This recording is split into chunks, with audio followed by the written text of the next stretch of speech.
Hello. Yo, What's going on? what's going on, bro? How you? I'm alright, man. You? I'm good. I'm good. Ready for another one of these Head for the Hills podcasts. Yes, sir.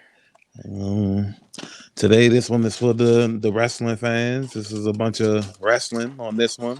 Wrestling. hmm So, we're gonna get into like the weekend's events. I was thinking, like, do we necessarily have to cover SmackDown? Considering we're gonna be covering like SummerSlam and shit, which is like, Nah, we don't have to. yeah, this is a SmackDown's pretty much the go home show leading up to like all the SummerSlam matches. If you had a match at SummerSlam, you was gonna tie up any loose ends of your feud going into the pay per view. Essentially, there you go. Long story short. Boom. So, skipping on SmackDown, let's get to AEW Rampage, which comes on directly after SmackDown. And what was the highly anticipated return of CM Punk? Mm-mm-mm. Man, what an electric feeling this was. Hometown Chicago debuted. As soon as the music hit, it was a wrap. How'd you feel about this moment? Man, before the music hit, it was a wrap, man. Facts. That's And facts. they hit it right on the head, leading out with them. And I love like absolutely every second of it, man. They knocked it out of the park. They did it right, man. They ain't put no restraints on him. He didn't write nothing. Just the pop he came out to was just crazy. The emotions spewing out. You seeing people crying, people marking hmm out. hmm It was Even just he, crazy. even he was teary eyed as well. Yeah, he. You know what I'm saying? He. Well, I mean, we don't know what quite his character is, but like he always kind of been some type of a little bit of a smug type person. But hmm he was like even jumping in the crowd, super joyous or whatever. hmm You know what I'm saying? Getting back to something he loved, and I was definitely overcome with joy for him, man. Like, if you know CM Punk's story, you know what I'm saying, dealing with WWE until now, man, you just can't help but to be like super happy for him, man. And it was just amazing, man. He just used some of his key marquee mannerisms, sitting down at the top of the ramp, letting it hmm soak in, getting hype, just sit down Indian style, reminiscent of the pipe bomb, man. I loved every second of it, man. hmm Cut a great unscripted, very emotional promo. Mm-hmm. Touching on exactly what you just said, the journey. Indirectly about WWE, almost even to the point of trying to erase it from recent memory. You know what I mean? Yeah. Um, I also have a tidbit because I saw this just a few seconds ago when I was like going over the notes and stuff. Did you see what Booker T said? No, I did not see what Booker T said. Yeah, so Booker T says that CM Punk had the entire world in the palm of his hands, but he fumbled the bag because he chose to speak on WWE and not leave them out of it. So before we even dissect that, if there's really anything to dissect, I'm just going to throw out there that I believe that Booker T is like a paid media character for WWE. Yeah. So this is probably just a ploy by WWE, you know, to get some, feathers ruffled. You know what I mean? Okay. Uh, how do you feel about? But before, let's go back to SmackDown right quick. How do you feel about CM Punk being referenced on SmackDown by John Cena and Roman Reigns doing their promos? I didn't really care for it. You know what I'm saying? And I'll hold off on it You know, so, well, I can't speak one to it. Like, so why Booker T ain't say shit to them about, you know what I'm saying, referencing CM Punk. You know what I'm saying? This is not the first time. I think people have did or says alluded to something with CM Punk before on Right. WWE. You know what I'm saying? Mm-hmm. Like, if he's not that much of an issue, he's not that much of a worry. You know what I'm saying? Vanilla Midget, y'all shouldn't be worried about him. Let him do him. Right. And I just ain't like it. Yeah. The way that John Cena referenced CM Punk, I felt like that was kind of cool. Cause like you said about CM Punk doing his classic mannerisms, John Cena basically was like saying, he was quoting like classic gestures that he would do, but classic gestures that, you know, that was CM Punk's thing known for doing. You know what I mean? Yeah, like that So whole blowing kiss thing and all that. yeah, leaving in the crowd with the title and all of that type of stuff. So that kind of stuff was cool. You know what I mean? Yeah. Um, Roman Reigns, I guess he's just in character, but his slandering is like, you know,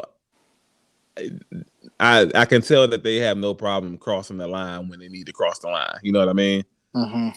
But nah, this was executed perfectly by AEW. Like you said, leading off with it.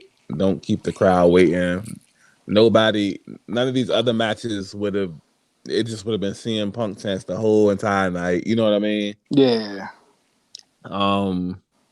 Setting up, already setting up feuds with future talents and saying he has some bones to finish picking with other talents, I guess from previous promotions and whatnot, Mm-hmm. and saying that, you know, there may be others joining, other big names joining soon after him. You know what I mean? Yeah. So, and also, he brought the ice cream bars back, man. Yeah, and that's crazy. He paid for them. I All didn't know right. he paid for them. But So, still, that's just that nice just touch. You know what I'm saying? Like they crossed all their T's, dotted all their I's with this one. You know what I'm saying? In my opinion, like let them just give them the mic and just let them go, as opposed to having them come out and attack somebody, or you know what I'm saying, something like that. right. Just letting him do him. The best way you can do it, man. So, um, they said that. Well, he said that his return match is going to be September the 5th, which is what, next week. I'm guessing this next weekend, not this weekend coming up, but weekend after. I'm guessing. That'll be the All In, or is it All Out? I get confused. I think it's all out. Okay, so whichever All it is, he's going to be going against Darby Allin, which is he's starting to shape up as this generation's Sting. This will also be in Chicago, and this event is completely sold out. That's one thing we talked about all the time about CM Punk. He's going to sell out venues. I also seen a couple of things on social media. I know we don't want to use social media as like, you know, stats and all of that, but a couple of things happened that never happened before that was just brought up on Twitter. So when CM Punk like debuted on Rampage, right? He was like, I think they say he was the first person on YouTube to be the top 2 trends at the same time. Sheesh. Yeah. So his return was the number 1 trend, and then his promo was the number 2 trend. Okay. Yeah. And then on Twitter, I think I don't know if he was the first, but they said like it's a very rare occasion for somebody to be trending twice in the top 5 at the same time. And on Twitter, it's like a wider well, I don't know if it's a wider spectrum than YouTube. I don't know, but it's a big spectrum on Twitter. You know what I mean? Yeah. So for his return, for him to be trending by himself at number 1, CM Punk trending number 1, and then I think it was like at number 4, CM Punk returns was trending. You know what I'm saying? Yeah. So 2 separate. Yeah, and we'll get into the whole moving the needle thing. That's a hot topic in the wrestling world. But Man, what a time to be a wrestling fan right now, ain't it? Yeah, man. I kind of want to harken back to that Booker T statements, man. Okay, okay. And he could have been put up to it by WWE, which I don't know. I'm gonna just go on a limb and guess. I don't think he has. But I just think he's like just a company person. In general. Yeah, you know what I'm Okay. saying. And so he just, you know what I'm saying, just take his little shot and defend the company or whatever. Because he didn't say much about WWE. You know what I'm saying. What he said was just it was more so needed to be said and him explaining his journey. You know what I'm saying? Right. Yeah. It's not like he was just like, oh well, that last company I was with, this and that, Yeah. this and that, and nah, it wasn't. All he did was say like it's not professional wrestling. Pretty much summed it up like he said he was in Ring of Honor. He left for us last night when he left Ring of Honor. Then now he's back. You Mm-hmm. know what I'm saying? And then he said like talking about his whole journey is like what took him so long is like, well, why he left is because he couldn't get right emotionally, physical, and mentally. Standing in this place is fucking him up. You know what I'm saying? Mm-hmm. And it's very much need to be said. You know what I'm saying? Because what's going on over there. You know what I'm saying? Facts. So like, yeah, I like Booker T, but you can go eat a dick, bro. Like that shit Yeah. corny. I like Booker T when he's a wrestler, but commentary Booker T is also decent, but this media Booker T, I'm not a fan of because I feel like he kind of has that it feels like he's trying to have that Jim Cornette feel to him. He's just going to critique any and everything. You know what I'm saying? Yeah. Whether it makes sense or not. So, um, we both enjoyed this. Millions upon millions upon millions of people enjoyed this return. Right, and for you to say he fumbled the bag, Yeah. First of all, you shouldn't even be talking like that. You know what I'm saying? All right. why? This ain't your generation, man. Yeah. But um the AEW is starting to. We know we always said that they just needed more star power, so they're starting to get it. So how do you feel about like the direction, especially with the potential names that we already talked about that could be heading over the Adam Coles and the Bray Wyatts and the Daniel Bryan, who's expected to debut at that. They have a huge show coming up in New York sometime in September. Okay.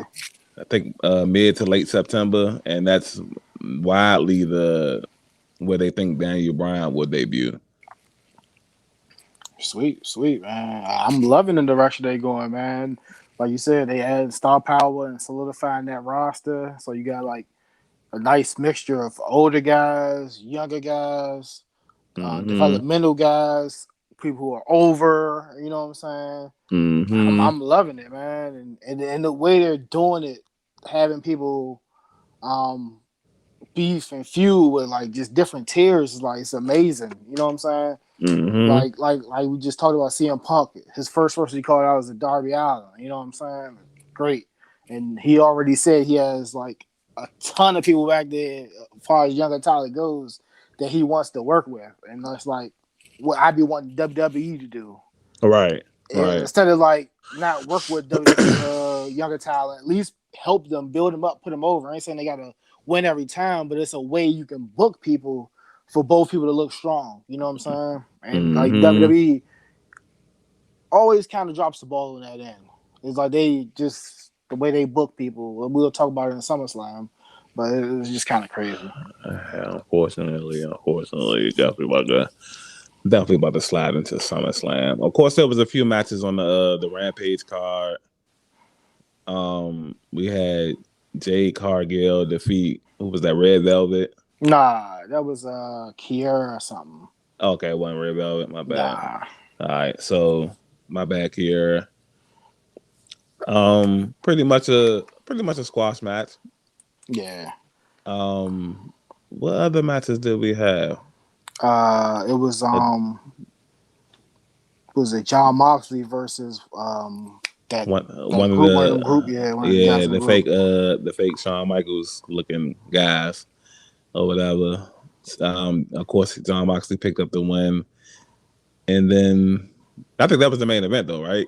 Yeah. Yeah, because that's the other guys that started jumping him and Kingston, and then Sting and Darby Allin came out for the save, and yeah, so I think we had one more match in between. We didn't get the Luchasaurus in them, did we? Oh yeah, it was the tag team jump. Yeah, it was the Yeah, Luchasaurus okay. versus Private Party. right. Yeah, accompanied by Matt Hardy, and yeah, okay. So yeah, they picked up that W. Looks like they're heading towards another title opportunity against the Young Bucks. They got to go against what's the name too, right? That's the next stage. Yeah, another The Lucha Brothers. Yeah, right. Yeah, the group that's with Pat. Yeah. So, quick question before we move on. Uh-huh. Because I've seen this floating around. I don't know. Maybe like my expectations are like super crazy. Mm-hmm. So after CM Punk, okay, how did you feel about the rest of the card or rest of Dynamite? Oh, what's that? Rampage. Rampage. Excuse me.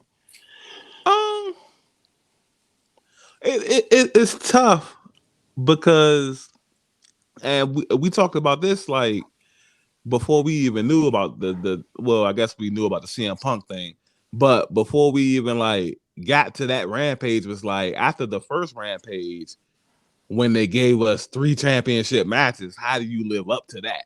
Mm-hmm. You know what I mean? So it's like it's that's a pay-per-view. They gave us the first Rampage.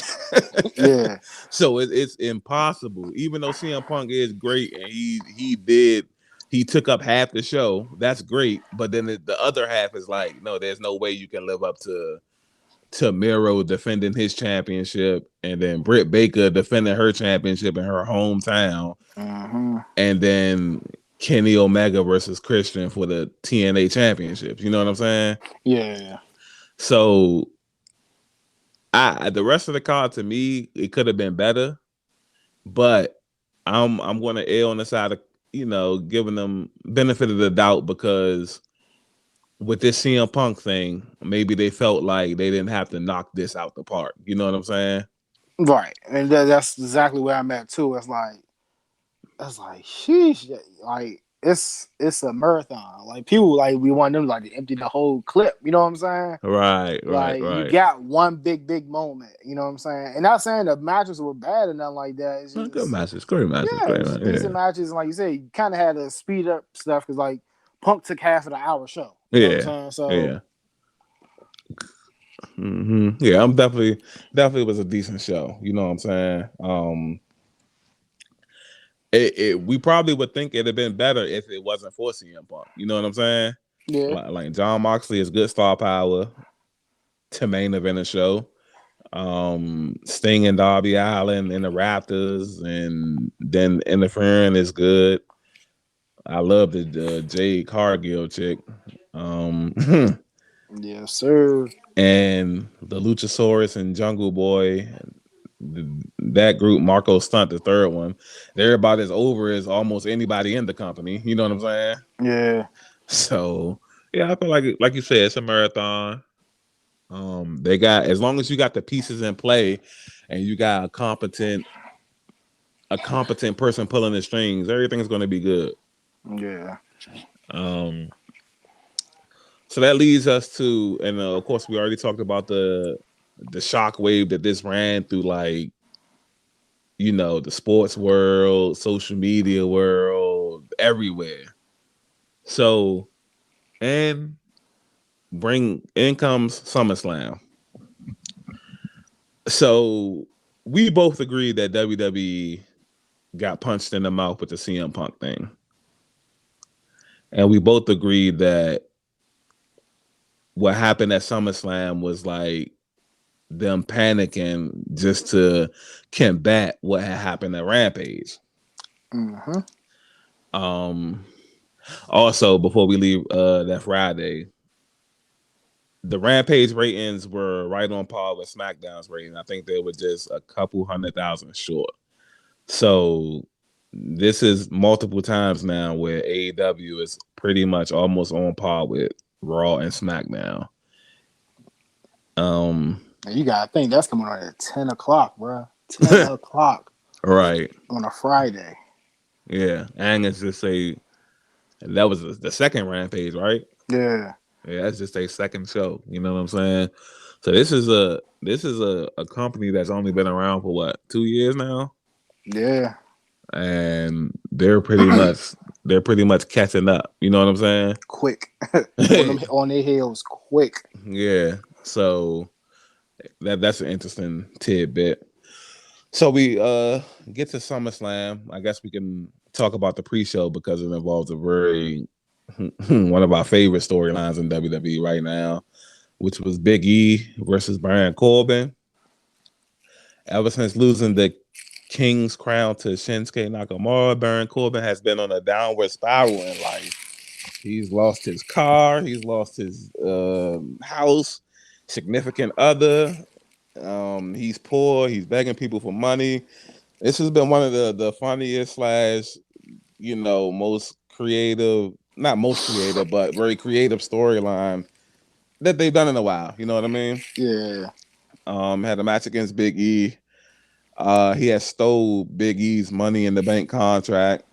I felt like they could have did a couple of different things with yes, that they didn't do. But as the SummerSlam went on, you can clearly see where their priorities were. You know what I mean? mm-hmm. And this isn't one of them. Obviously, Big E picked up the win, ended up getting his Money in the Bank briefcase back. How did you feel about this?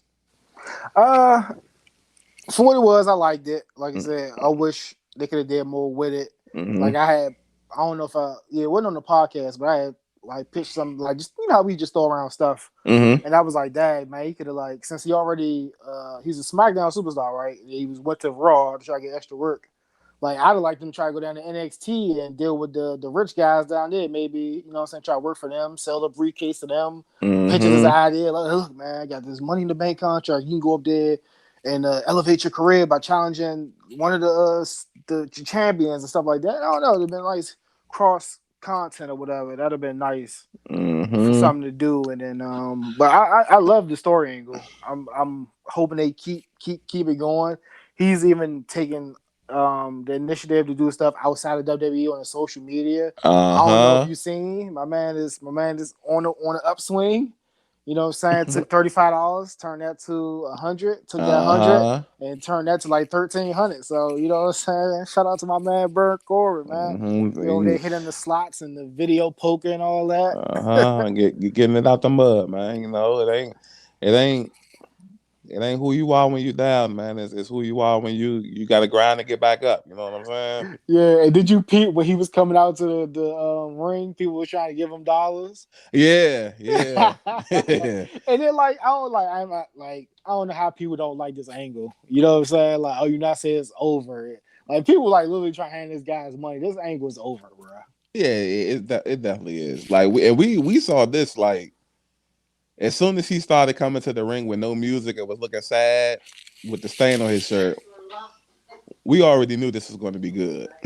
Yeah. Yeah, and that was the precursor to that was the pre-show to SummerSlam, which kicked off RK Bro, Matt Riddle. I mean, I guess just Riddle now, and Randy Orton versus AJ Styles and Omos for the Raw Tag Team Championships, which will see Matt Riddle and Randy Orton win these in logical, strategic way. Long story short, basically, you get Omos out the equation. He's the big, unmovable, unbeatable object right now. You know how big men first are when they get to WWE, and then you capitalize on AJ Styles. We both agreed that we felt like this was going to happen. They've had the title since about what was that, WrestleMania. Mm-hmm. They were decent tag teams, but it's run its course. Not a lot of tag teams to begin with, so it's only but so many feuds you can have. You know what I mean? Yeah. So, how'd you feel about this match? A great match, by the way, though. Yeah. It was one of the few good matches that I liked on the card. Mm-hmm. AJ is just amazing. Shout out to Randy Orton and Matt Riddle. Great performance as well. Almost did great too. I don't know. Just nothing against the big guys. I just hate how they gotta write them off so he can win the match. And it's like I don't think Randy Orton did anything amazing to knock almost out of the match. All You know what I'm right, saying? all right, all I right. think he tried to knock him off the ring apron like 3 times, and he finally did it, and that put him out of commission. That is like, if I'm just being nitpicky, that Mm-hmm. was kind of blew me, but it was still a great, great, great match. Like you said, we seen this coming, so I wasn't too shocked, surprised by this. But like you said, it probably had to happen. Nothing you could really do too much with AJ and almost. Now they got the titles on the Arcade Bros, and hopefully Mm-hmm. this, you know what I'm saying, they can take it and do something else with the titles. Yeah. Oh, first and foremost, man, redesign these titles, man, please. Oh yeah, these like the worst titles I've ever seen, bro. Outside of the 24/7 Jones, just like them Jones are ugly as hell. Yeah. Um, just go back to gold. Can we get gold? Even if it ain't gold, we'll take silver, we'll take platinum. You know what I'm saying? Yeah, But the red straps and the blue strap, come on, man. No, don't stop that. yeah, It'll be interesting to see where they go. Obviously, when you take the titles off somebody, the feud, I don't think the feud's over. yeah. They gotta Um, get their get back on all that stuff. yeah, so we'll see afterwards what happens with this feud and whatnot. So it brings us to our next match on the card, which is Alexa Bliss versus Eva Marie. Um, Eva Marie's been back for a couple months now. She has her flunky dewdrop. Well, not anymore because this is the end of their little partnership. Alexa Bliss is still working the multiple personality gimmick. That was the Bray Wyatt thing essentially, and she picked up a W here. Um, Nice little back and forth match. I'm not a big fan of she got a lot of things from Bray Wyatt as far as like that gimmick goes. Mm-hmm. One thing that I wish she wouldn't have took from him is chopping down her move set. A few years ago, she used to be pretty. I ain't gonna say she was technical in the ring, but she used to be pretty like move heavy in the ring. You know what I mean? Okay. Like you would see like a variety, at least by female standards, a variety of different type of moves. You know what I mean? Yeah. So it felt like even though she wasn't Becky, she was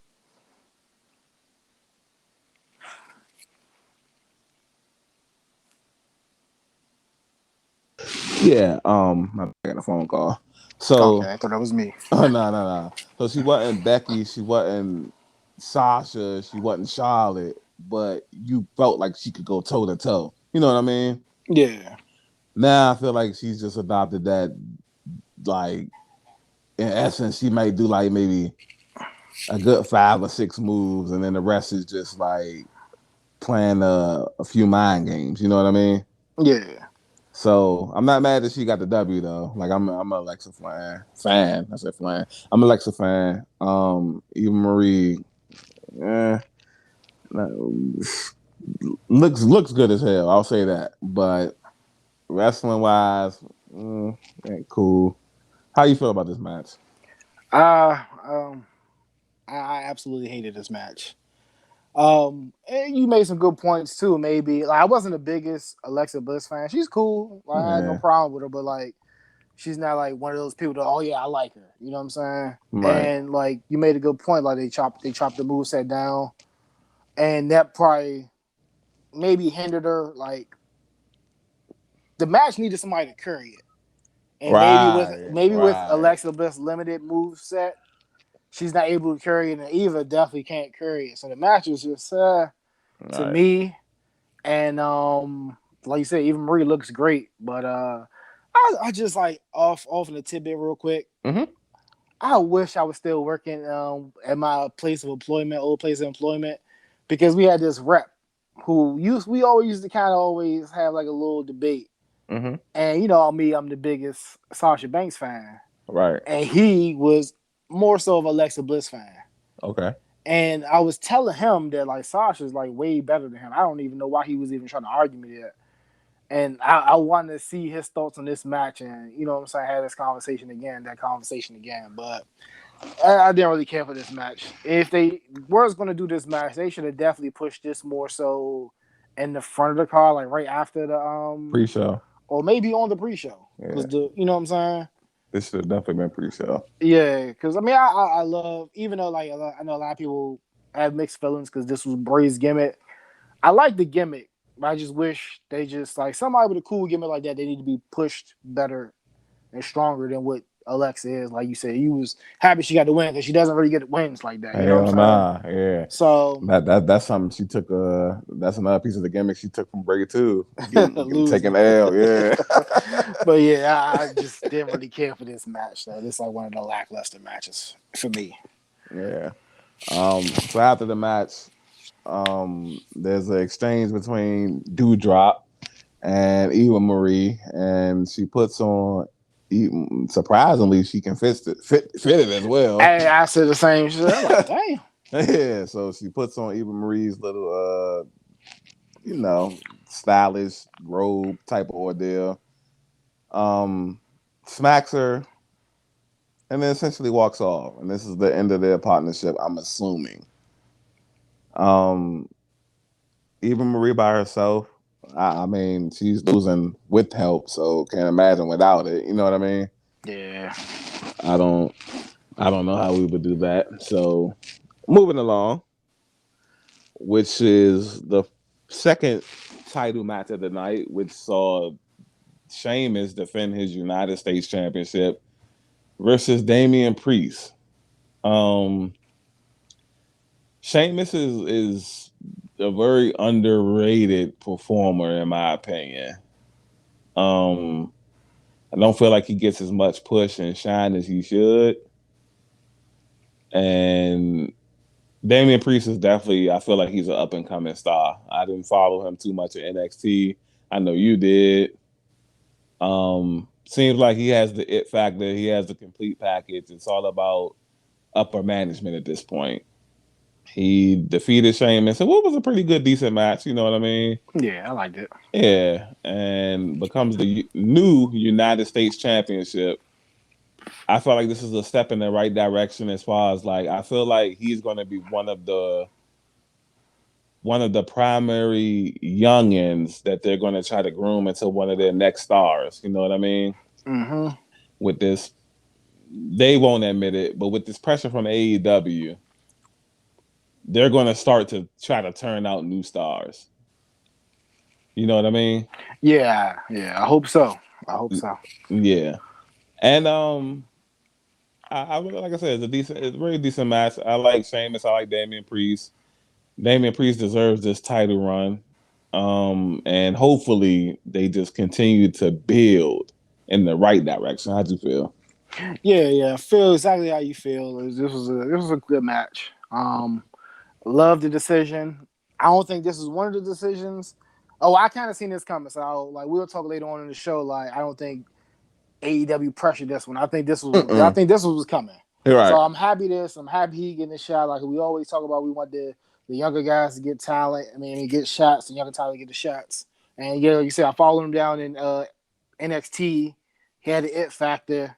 Come up to the main roster. I was happy they put him with Bad Bunny. Give him a nice little shot spotlight with him in the mid so he can grow, get some exposure. And now they continue with it. They put the U.S. title on him. And I'm happy for him, man. Like I said, this is one of the young guys I hope they push. He checks like a lot of the boxes. Mm-hmm. And I just hope Vince sticks with it long enough. Or Vince and creative stick with it long enough. You know what I'm saying? Don't just at the moment he messes up or he doesn't do something you like or you put some crazy astronomical requirements on him and he doesn't feel it because it's not his fault. And then you shelve him. Right. Yeah. Right. I definitely agree. So only time will tell. It won't take much time because they, like I said, they won't admit it, but they got some pressure on them. So we're gonna see in the next couple of months how things pan out. You know what I mean? Yes, sir. So that was a title match, and in a row they gave us a few of these title matches. Because up next we have the SmackDown Tag Team Championships, which sees the brother. I would say the Brotherhood, the Bloodlines, Usos, Jimmy and Jay defend their SmackDown Tag Team Championships against the Mysterios, Ray and Dominic. Um, to me, there's two different ways I can go about this match. So I enjoyed the match technically, you know what I'm saying? Mm-hmm. But I'm just hoping this is the end of this feud. Yeah. Um, Usos, great performers. Mysterios, excellent performers. But I've seen this one too many times now. Um, glad that the Usos kept these championships. It's looking like unless some smoking hot tag team come from out of nowhere, it's looking like they might hold on to these for a while. You know what I'm saying? Yep. And there's been a lot of tension between Ray and Dominic Mysterio, so we can keep an eye out there for any heel turns, breakups, anything. You know what I mean? Mm-hmm. Other than that, very, very solid match. These two groups are always going to put on high flying, fast pace, good storytelling. I'm definitely impressed by Dominic because he's only 20, 21, and he's hanging in there with some of the best talents that wrestling has. You know what I mean? Yep. Yep. So, how'd you feel about this? Um. Again, we agree. I like the match. Nice spots, good fast pace, good storytelling. Mm-hmm. But like you said, it has run its course through the numerous tag team matches, them having singles matches. Definitely had enough of this feud. And I will hope, if not this SmackDown, the next SmackDown, it should be going to another direction with the Usos. I don't know who they feud with because WWE doesn't really do tag teams, so I don't know Mm-hmm. who they feud with. But I hope they do have a nice feud coming, and hopefully this is wrapped up. You know what I'm saying? Yeah. But it was a great matchup. Definitely impressed by Dominic, and that's what I was going to say. Like talking to my homie, like you don't necessarily need NXT. He wasn't NXT. Mm-mm. Granted, he had a cheat code. His father's Rey Mysterio, but Yeah, so he's technically, probably spent a little bit of time down there in the performance center, of course. I'm about to say technically he's been in NXT since he's been born. But yeah, you know what? Because he spent a lot of time, and him and Eddie Guerrero used to be so good friends, and he's been involved in storylines and wrestling before. You know what I Right. mean? Yeah. So yeah, definitely a cheat code, but at the same time, he still has to go out and do that work, which he's doing. Mm-hmm. So he deserves a lot of the credit that you give him. Um, I'm just trying to think off the top of my head, but I'm thinking only other tag team on SmackDown. We seen the Dirty Dogs, Mysterios. I'm thinking the Alpha Academy, Yeah. What? Chad Gable and Otis. Yeah. I I keep forgetting the goddamn name. Montrez and Cuz they on oh Raw. the Street Profits. No, Street Profits. they're on SmackDown too. So That's gonna be yeah, the next. That's gonna be the next. That's gonna be the next feud. think so. Yeah, because they faces. Because Chad and Otis they heels, right? I mean they could do it, but like WWE. Yeah, but they would have to get them some wins because the Street Profits they've been taking L's to Otis and them like consistently at this point. Yeah. So yeah, that would be something pretty sweet.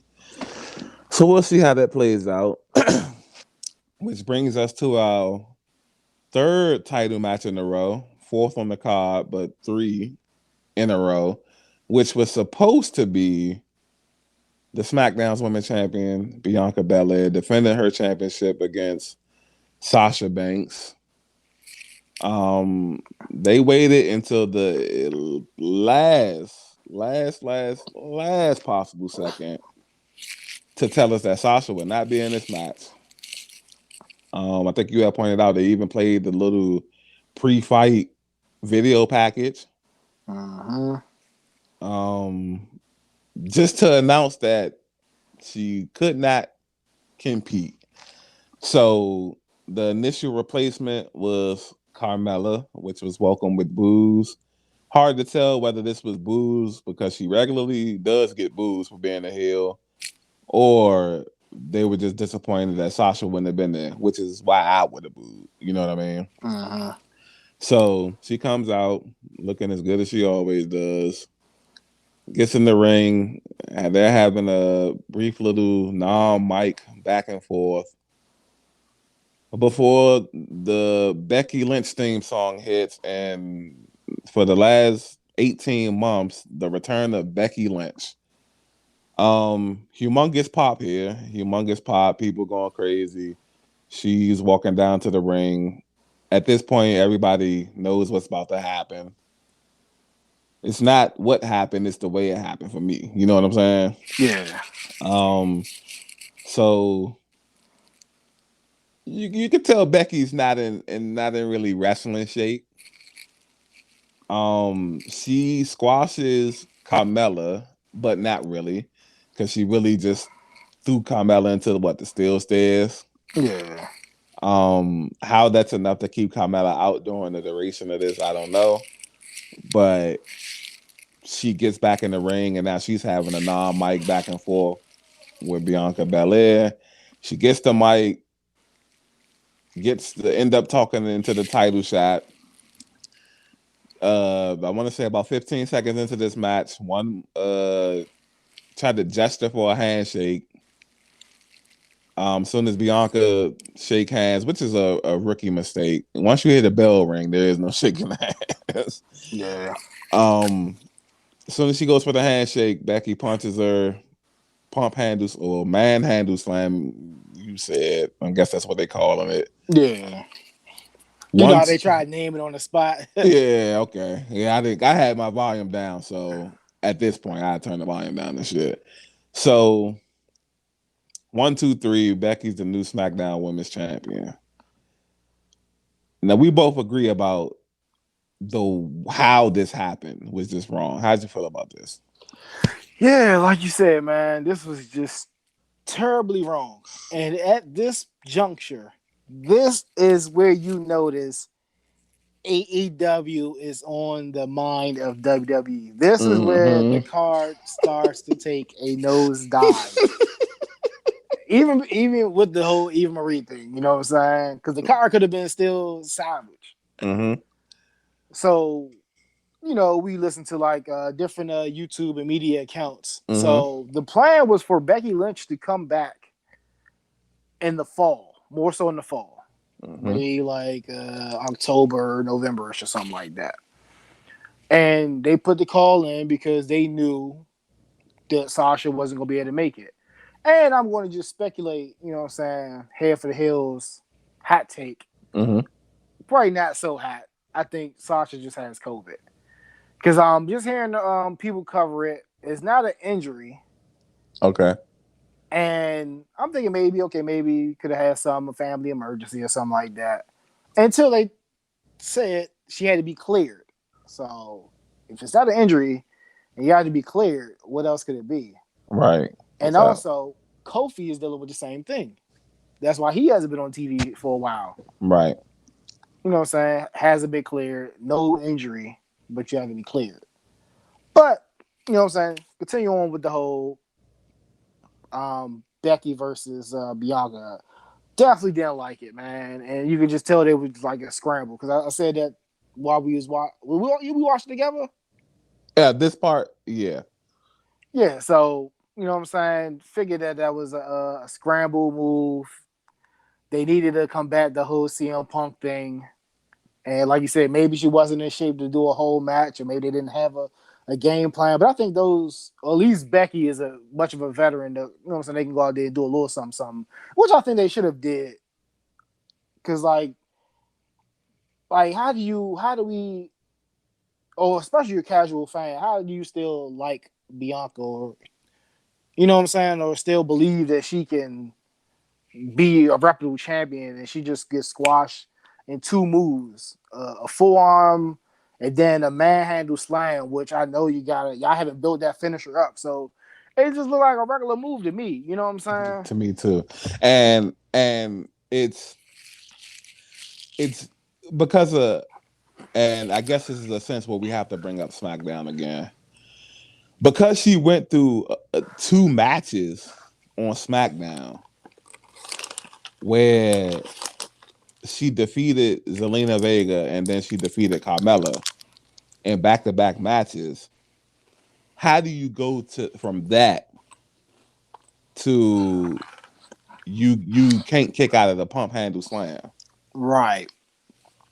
You know what I'm saying? Yeah. Like, so it's like it just didn't make sense. Now, unless you're trying to build up, because a lot of people were comparing this to the whole Kofi Kingston versus Brock Lesnar thing.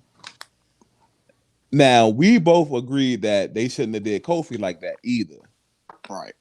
But it's way more believable when it's Brock Lesnar versus like Becky Lynch. Right. You know what I'm saying?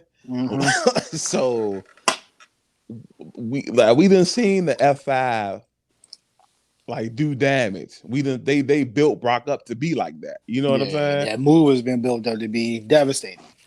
Exactly. So this, like you said, that move hasn't been built up. So, and like we said, the only thing I could think of is what we've been saying is like they put the call in. She wasn't in like enough shape. Yeah, I can come out there and do a move or two. You know what I'm saying? Mm-hmm. Um, let's get the big pop and let's combat what happened last night. Right. And I'm hearing this was a call from Vince to just make it a squash. And Vince is the last say so. So Oh yeah, okay. you know what I'm saying. That's just is what it is. But because I about to say, because like even if she wasn't ready last night, you know what I'm saying. You think she's gonna be ready and come Friday No, or maybe next week. no. So I mean, you put the belt on her because, like, it's time for war. So you want to have reputable champions. So we'll speak Mm-hmm. on the next match, or you know what I'm saying, and see what they did with that. But this is the route they're going. They try to combat what happened on Friday, man. Like, Right. Sweet. So I don't know what the next match they're talking about. I hope it's not this one because I really didn't give a damn about this one. So after that, the dust settles, smoke clears. We have Drew McIntyre versus Jinder Mahal, as Knight would say, transgender Mahal. um, this had, to me, in my opinion, this had no business being this deep into SummerSlam. right. I get it. Drew's a big star. Jinder Mahal was once a big star before the injury.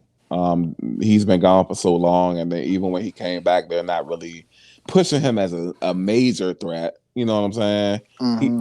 He's more so of just a. I like to classify these heels as nuisance heels. You know what I'm saying? Yeah. Great, Like, great, great, great classification. thank you. So he's irritating, but you're going, once it's 1-on-1, you're going to whoop him, and that's exactly what happened. You know what I'm saying? Correct.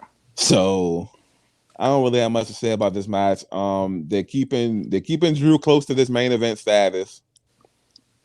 And how'd you feel about this? Anything in particular? Nah, I just wanted to say it wasn't a good match to me. Yeah. Not too fond of the guys that were in it. That still doesn't matter to me. If it's a good match, a good match. They just didn't put on a good match. Wasn't really interested in the story. I think this is kind of, well, maybe not going on too long, but I'm tired of it already. I would say that. All right. The whole trying to steal a sword and him keep swinging the sword at him stuff, and I'm kind of just tired of it. You know, so they cost them doing Money in the Bank and all that. Yeah. Kind of tired of this battle. Like you said, this definitely should have been further on the card. I don't know who. idea was it to lay the matches out the way they did, or what? But yeah, this was should have been more so towards the front. Yeah, maybe it's because we've been watching, and the testament to like wrestling back in the day versus now, and then the testament to like how other like UFC or boxing does. But I feel like all the regular matches should happen first, and then the back half of the card should just be championship matches. Yeah, Like, there's no need to mix and match like a championship. Now, I get it. I like sometimes when they do like it was I don't think it was this WrestleMania. It might have been, but it also was the last year's 2020's WrestleMania where you open up WrestleMania with a world championship match. Like, I get that. You know what I'm saying? One, because you got two world champions. You know what I mean? Mm-hmm. And two, it's just to add a little razzle dazzle. You know what I mean? Yeah. But nah, these matches should have been in the front of this card. Alexa and them should have been on the pre-show. Once we get past a certain point, it should literally just be if the tag team championship match happens, the other one should happen right after it. You know what I'm saying? If we're doing mid card with the United States Championship, the Intercontinental should happen, even though it wasn't defended at SummerSlam, but it should happen right after it or before it. You know what I mean? Yeah, it should like go from like regular matches to like feud high stake matches into the championship jumps. You know what I'm saying? Mm-hmm. And definitely feel like it should be that. So we get back to the championship matches. This the matchup I was talking about. I forgot all. That's how trash that match was. I forgot all about that. Look, the only reason because I just so happened to like the way I did it was I wrote all the matches down when we was watching them, and then I tried to write at least one thing from the match for a note.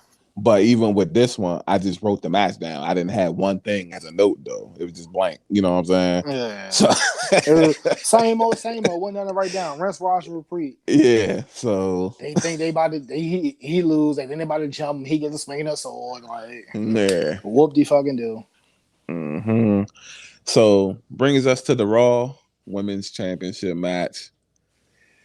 Nikki almost a superhero, defends her recently won in the last few weeks Raw Women's Championship against Rhea Ripley and against Charlotte Flair. I feel so sorry for Nikki. She just got the push at the wrong time. You know what I mean? Yeah. Charlotte Flair picks up this win, becoming a 12-time champion. She's the Raw Women's Champion again, and we both thought that this is another direct response to the CM Punk thing. They're going to put all their championships on their biggest names. What do you feel about this?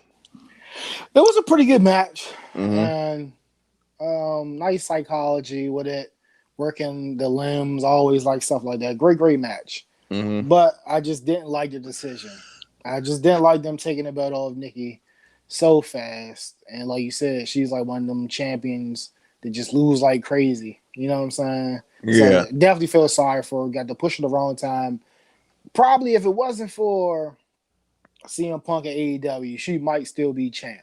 I agree. Completely agree. We could be wrong, but I completely agree though.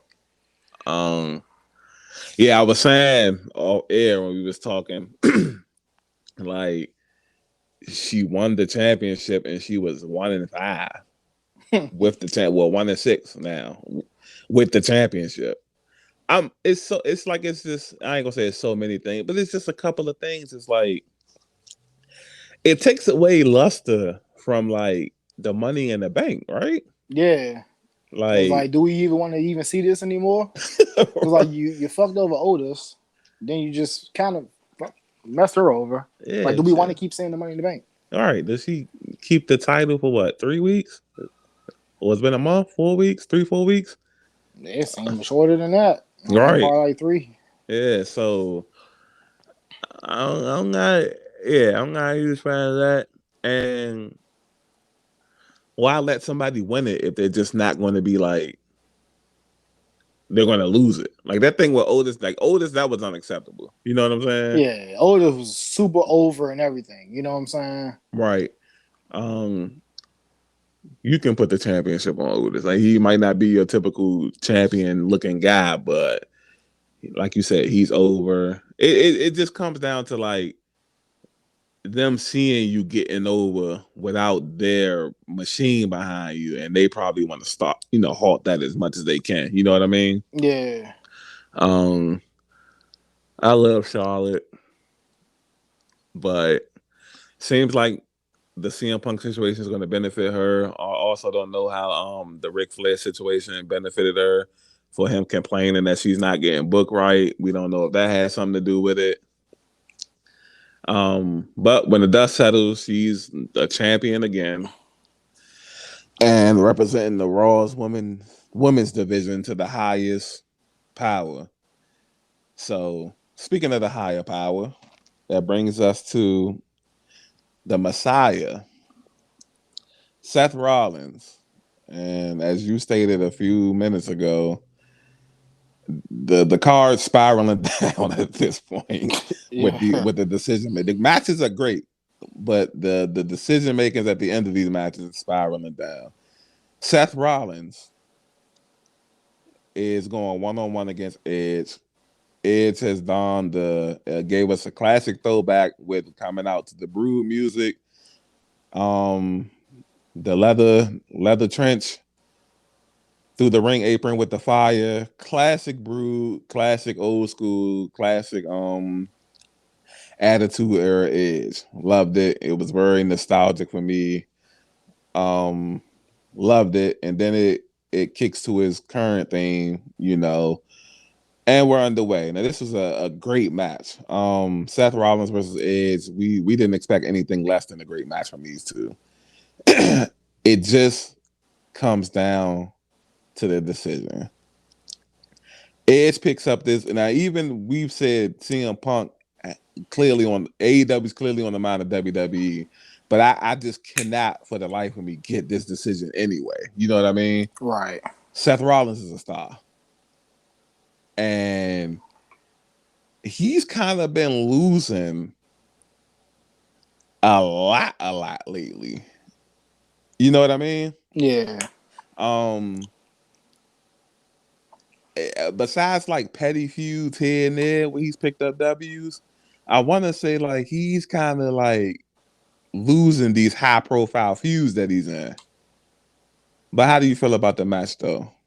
I love the match. This match was amazing. Like Mm-hmm. people kicking out tons of finishes, trying each other's finishes, and Mm-hmm. to me, it was match of the night.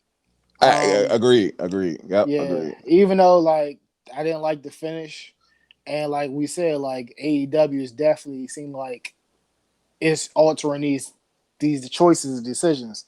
So like my conspiracy theory, maybe me and you conspiracy theory will combine.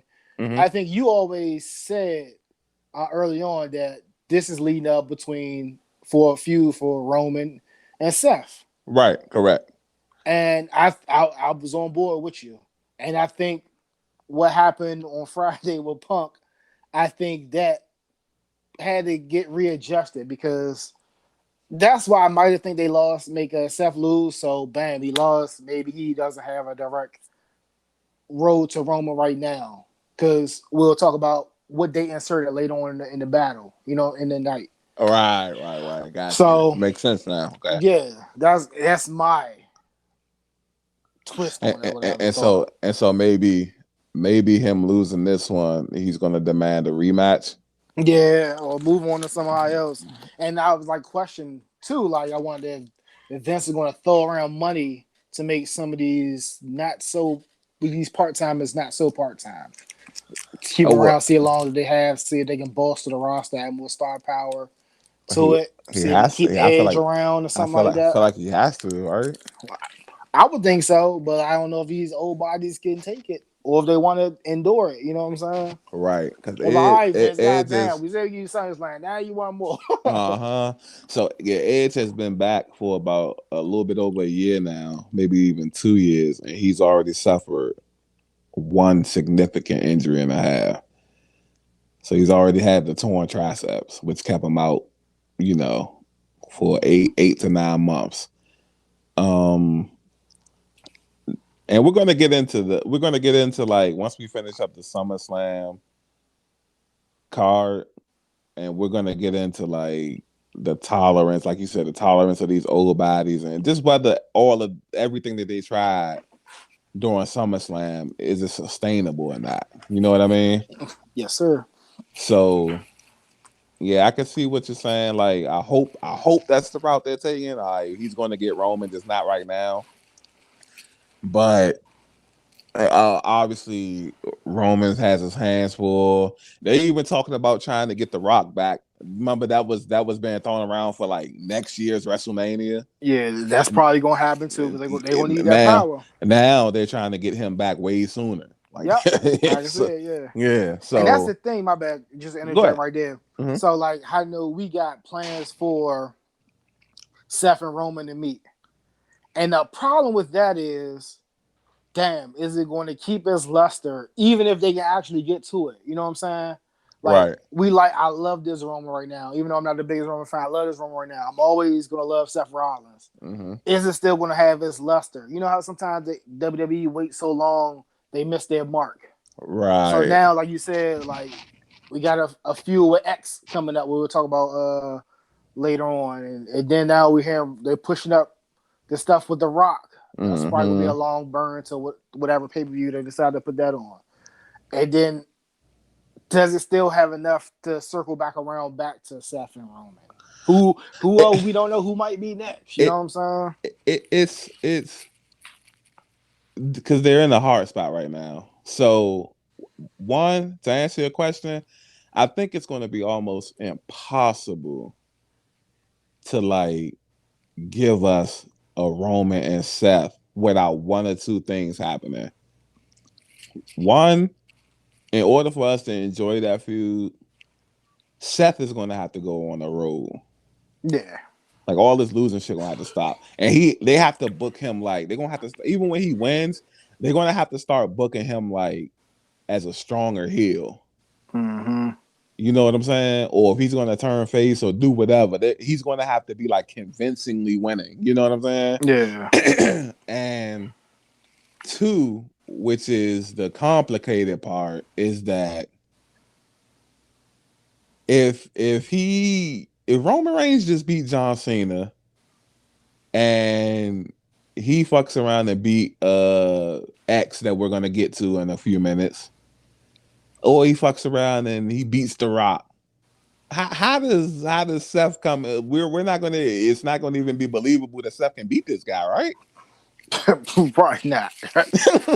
so so, and I want to. I guess it's crazy how CM Punk is gonna have to come into this conversation as well because it's going to come around to like another star or somebody fuck around beating Roman, if not The Rock. You know what I mean? Mm-hmm. Because when when CM Punk had won his championship in WWE back in the day, and he was on that incredible, crazy run where he had the championship for over a year, 430 some days, and all of that. He literally went through like the entire top tier of talent at WWE. You know what I'm saying? Yeah. So it worked because he had turned heel halfway through the run. You know what I'm saying? Mm-hmm. So he had beat all the heels, and then when he had got through all the heels, he turned heel. So now he's beating all the faces. You know what I'm saying? Fire. Yeah. So he literally went through like the whole influx of talent, and it wasn't until The Rock came in, you know what I'm saying, that he lost the championship. So hope maybe somebody else is waiting in the wings that we don't know, or I don't know. A piece of me even though I don't want him to even be in WWE no more. A piece of me was like, if they never released like Bray Wyatt, like they could have brought the whole thing full circle with him losing to Roman like last year. You know what I'm saying? Yeah. And then he would have to like tap into some extra powers of the Fiend, turn into a different Fiend. Like he said, they was doing that anyway. You know what I'm saying? Yeah. Before he got cut, it was gonna be another version of like another little Kirkman and shit. And he, huh? I'm about to say, which he probably could have put a magnificent storytelling piece and cinematography to like write off the old and bring in the new. That'd have been amazing to see. Mm-hmm. And like had that come full circle, it'd have been kind of believable. But yeah, it'd be interesting to see. Like, but they're gonna have to, because at this point they're just killing Seth Rollins essentially. Yeah. Um, we got to keep an eye on him. So that brings us to the main event of SummerSlam, which scenes Roman Reigns. This wasn't the Forgot main event. one. Oh yeah. My bad. So back to the championships. The two world, back-to-back championship matches, world champion matches. My bad. Yeah, I got it written down and everything, and just like, Nah, he good.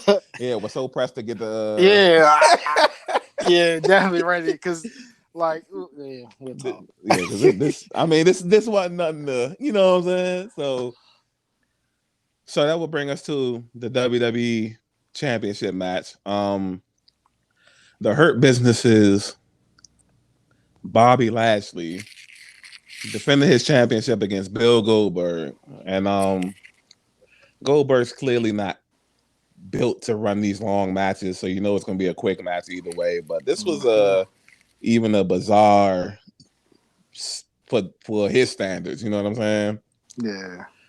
Yeah. Match gets underway. There are a couple of moves here and there, a couple of this and that, and then what was it? MVP hit him in the knee. Yeah. with the cane or the pimp stick, whatever he calls it. Mm-hmm. And Goldberg is hurt, and he eventually he just never gets up, can't get up. He's too hurt. He's not able to compete, so the ref calls for the bell. I don't I don't know whether he was really hurt. I don't know whether that was scripted. I really just can't see a championship match being scripted like that at SummerSlam. Um, Match is over.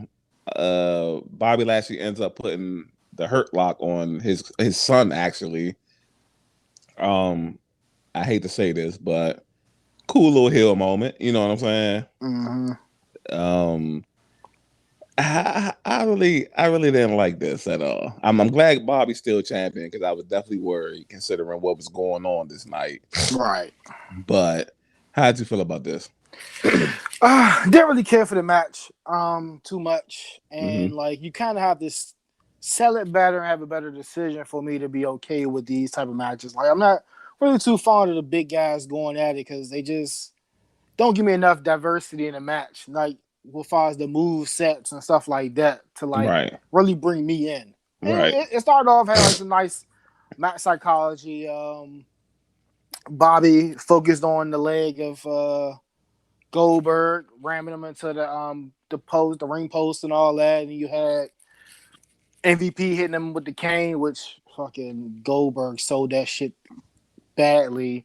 Hit him with the cane, and nigga reacted like a whole 5 seconds later, like Right. But yeah, and like I said, this to me was another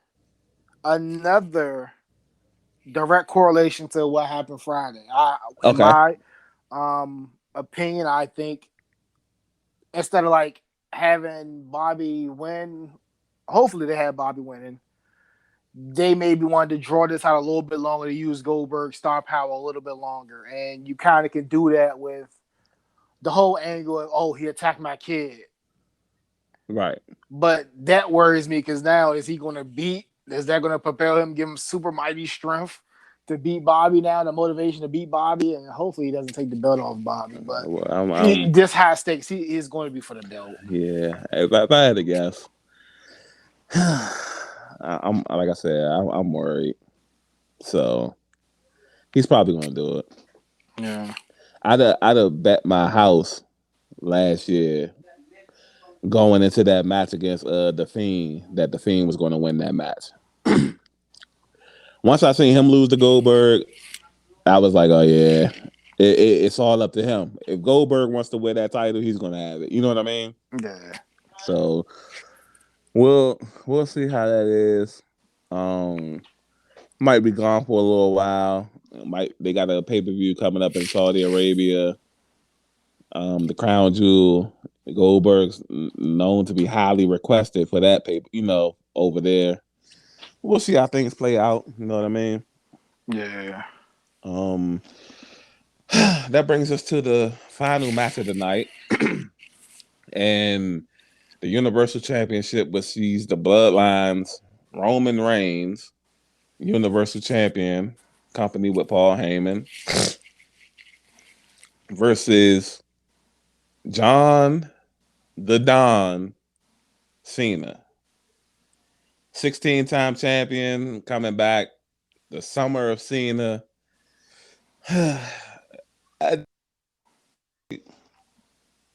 Very very physical back and forth match. At least early on anyway. The more this match went on, Roman Reigns gained like advantage, and then like the back half, not the back half, but the back piece of this match was just essentially Roman Reigns beating the shit out of John Cena. Yeah. Obviously he picks up the win, and he's taunting the crowd. He's standing over John Cena, and just as he can do the John Cena's "You Can't See Me," Brock Lesnar music hits, and out comes Brock Lesnar. Another massive pop. Second massive pop of the night behind Becky Lynch's.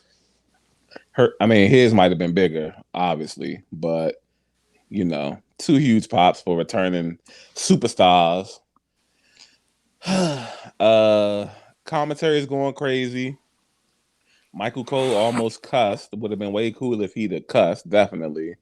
But catches itself. It's put PG-13, I guess. Long hair, Brock Lesnar, ponytail Brock walks down to the ring doing his normal slow walk. Does his normal circular ring before he gets up on the apron. Because of a spot in the match between John Cena and Roman Reigns, the steps are a little distant from the ring, so he does stand on the steps and then hops over to the ring. Gets in the ring and he's staring Roman Reigns right in the eyes. You know what I mean?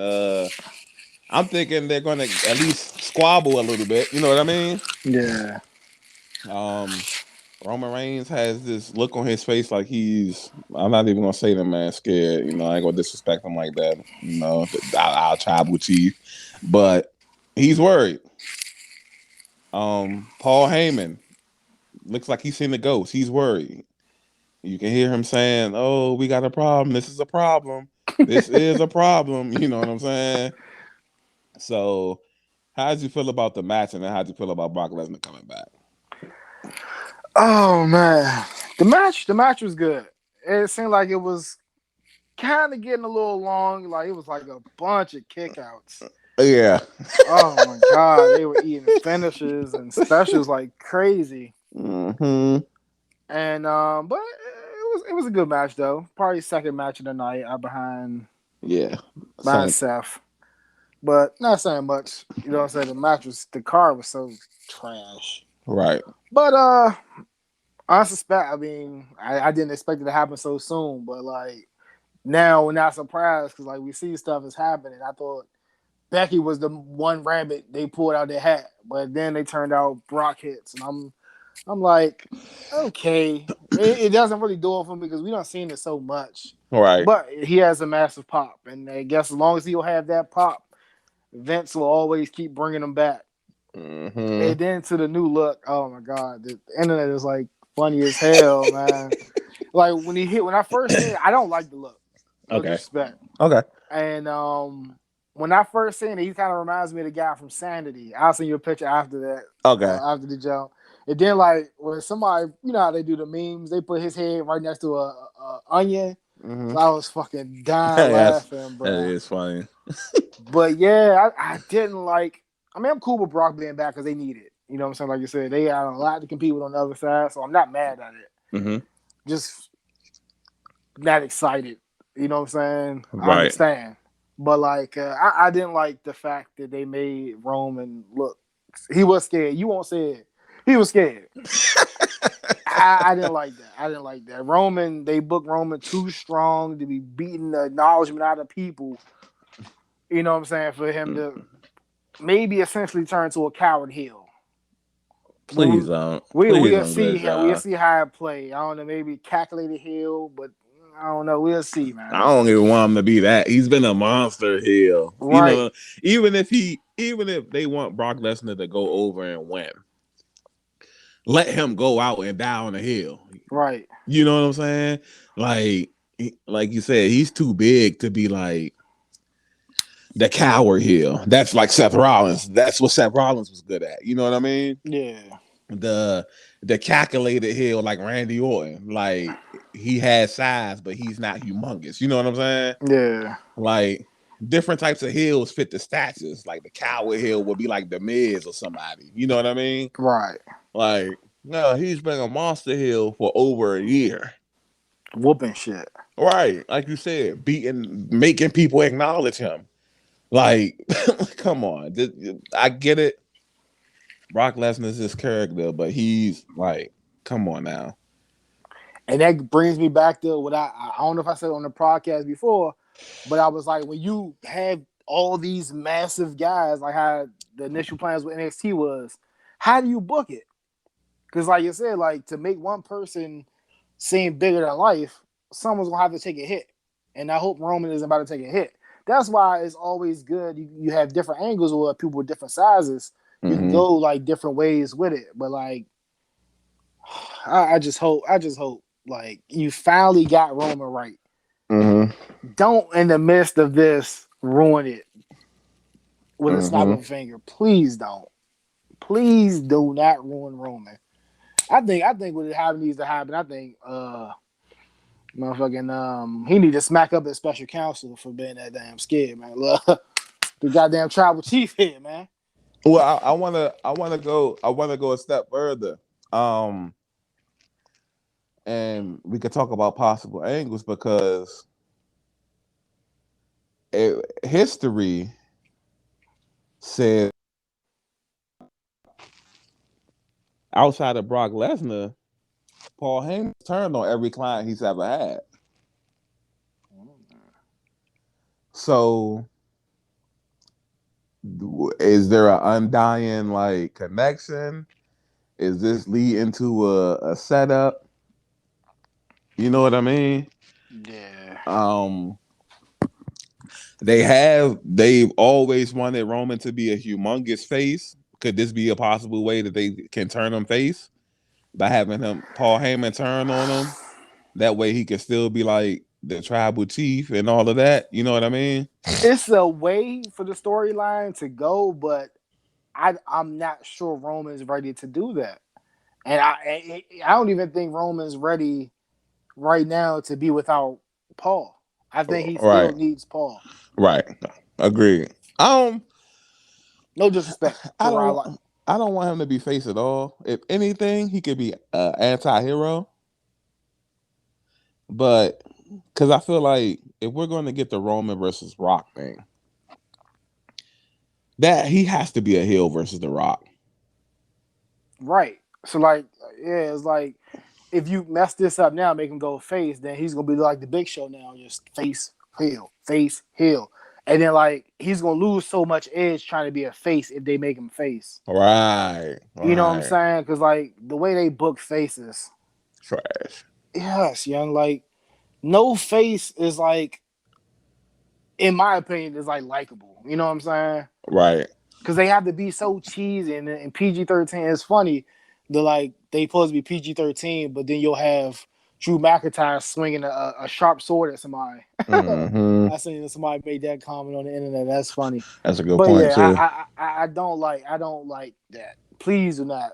You know what I'm saying? And then, as far as like, you got anything else to say about that? Because I'll press Nah. a little bit more. Like, Go ahead.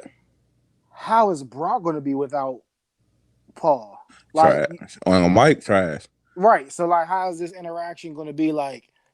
You can't constantly just keep having them come out and just stare at each other.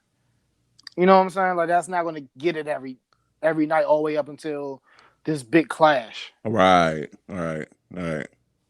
So I'll be glued to my TV to see how this goes, man. Yeah. SmackDown's definitely going to be should be fire going forward because in the midst of all of this, when we talk about Roman Reigns and who's in line to like fight him, we still have to remember there is a Finn Balor in the wings who is still mad about being owed the championship match. You know who else in the wings? Who is that? The Money in the Bank contract. Yeah, Big E. So Roman's got his work cut out for him, man. You know what I'm saying? I like when they take these kind of angles where everybody's gunning for the championship. SmackDown, I don't know whether it's just because Fox has a lot more say so than USA Network. SmackDown is run way better than Raw is, and we'll get to that in a few minutes too. Because Raw really was like trash last night. Yeah, it really was. I really was like keen in on watching it because, like I said, like we're looking to see how WWE responds. The draft is going to be pivotal because Raw doesn't have enough. They don't have enough. Funny you should say that because I was waiting for a spot to interject. SmackDown got a shot in the arm with Becky Lynch now. Yep, champion. And then I guess they're gonna, since Roman is over there, yeah, Brock got Lesnar. Brock. Yeah, so SmackDown is going to be good. What the fuck can you do to Raw? Like that's going to be like that's going to be interesting to see. So, quick too. I've been wanting to say this. I don't know how they're gonna do it now. So I'm not sure if you heard of reports, and it's kind of quite obvious, I guess. Becky is gonna be a heel. Oh yeah. So she requested that. Well, I didn't. That you could tell from the match. From the right? match Yeah, itself. Yeah. But that's a conundrum because you were just building up Sasha to be the top heel on the show. So what happens when she comes back from whatever she's dealing with? Could you essentially like maybe have the draft sooner than, or maybe some way put her over on Raw? Because I guess they can Sasha? use her. Yeah. Yeah. Because I bet they're about to have this. Because I think they're about to move into a feud between Bianca and Becky. Yeah. It depends on how fast healthy Sasha can come back. She's super valuable. So, damn, I wish Bailey wasn't hurt because then I would bring out my little 4 horsewoman shit again because all of these bitches healed at the same time now.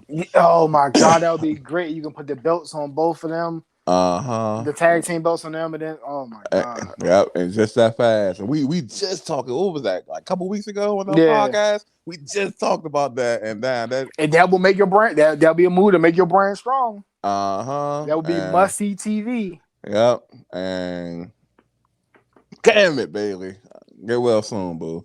But yeah, just that fast, half of that prophecy is already filled. So,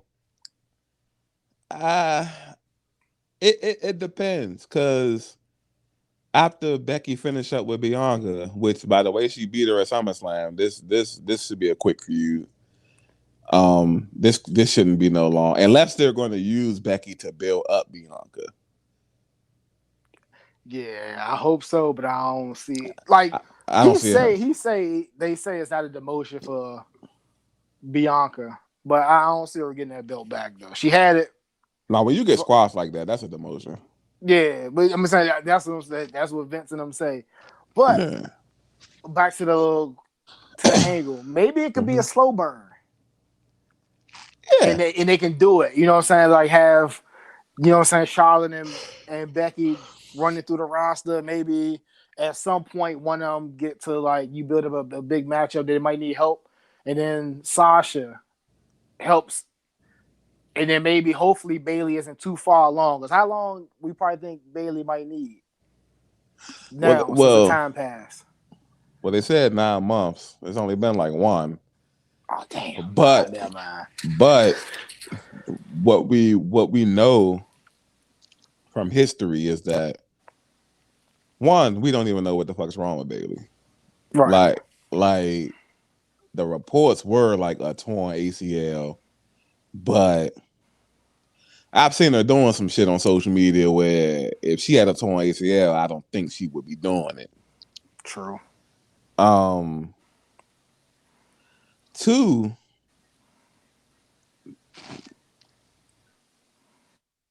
niggas normally come back way quicker than them 9 months. True. So So hopefully, yeah, but yeah, hopefully by like the end of the year type shit. But yeah, definitely could be a slow burn because this is long term what they need to build up. You know what I'm saying? right. Yeah. So this ain't gotta happen like immediately. This could just happen and shit. So yeah, the hardest thing for them if they were to go in that direction would be Becky's been gone for a year and a half, so that's going to be easy with her. Sasha's just coming off of where she's been gone since like WrestleMania.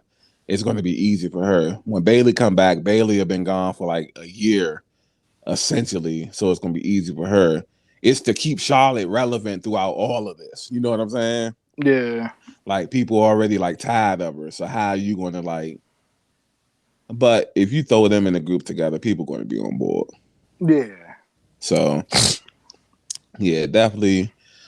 Man, I'm hoping, man. That should be sweet. And then like had them just going. Well, they if you give them the belts, then they can go from brand to brand, so they can be with a Charlotte. You know what I'm saying? Mm-hmm. It still can. You know what I'm saying? Still can do that shit. That should be like super fucking dope. You know what I'm saying? Depending on what NXT look like, maybe they can still go down there and mess with the NXT chicks, or if the NXT chicks are moved to the main roster. Like you got so much Potential. yeah, you know what I'm saying? And that'll be like that'll be killing a couple birds with one stone because like them tag team titles need some new owners, the women's Jones.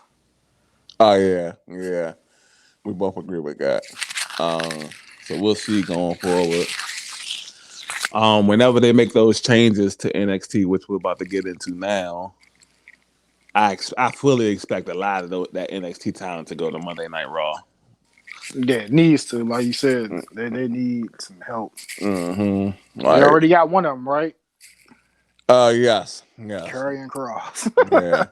The new Karrion Cross. Like, what's up with that, man? They always like changing people's character and stuff, man. They took his valet, then they threw this weird mask on him, and Mm-hmm. So we're finishing up with SummerSlam. Our grades for SummerSlam were pretty low. I was a little bit higher than yours. I gave SummerSlam a C. You gave it a D. yeah, I definitely not badgering you or nothing because this pay per view was so not it. You know what I'm saying? right, This could have been way better, but I felt like we felt like they just panicked about the whole CM Punk thing. yeah. Um, Not a t-shirt company no more, huh? and merchandise sold out within minutes. Yeah, Um, it's a little joint called Pro Wrestling Tees. yeah, I think you had mentioned something about them before, and they have said that it's the most requested merch that they've gotten since I think what did it say? It was either 2002 or some shit like that. yeah. It's been a brick. Yeah, so For somebody who's not a needle mover and who's not this and that, you sure, moving some needles. Y'all can act all that company man shit, talk that shit if you want to, man. Them niggas are Mm-hmm. scared. Yeah. So before we leave SummerSlam, it was reported that this was the highest grossing SummerSlam in WWE history. Um, uh, Set a record of 41,000 attended. Technically, they tried to say it was 55,000, but it was debunked. So about 41,000 people attended this sold out venue. Um, oh man, we've been on this for over an hour, and I forgot to even mention that today is August the 24th. So happy birthday to Vince McMahon. We've been badgering the man for about over an hour. We got to wish him a happy birthday. Happy birthday, yo fuck. Get this shit together, Vince, man. Come Yeah, on, man. man. So wasn't the only pay-per-view, so to speak, for this weekend from WWE is they gave us NXT Takeover 36 and a hard-hitting small card. Small but deadly is what I would call this card. NXT is said to be going over a massive overhauling within the next few weeks. We'll see a lot of talent gone. We'll see a lot of talent probably released, knowing them. You know what I'm saying? Yeah. They want bigger main event caliber wrestlers, Younger. younger. Yeah, we'll see how things go. In the meantime, NXT Takeover 36, which gave us also a pre-show, and Lord, I forget the other guy's name, but I know Ridge Holland, who was in that faction with Pete Dunne, picks up a W over Trey Baxter. Okay, I was just about to try to look it up.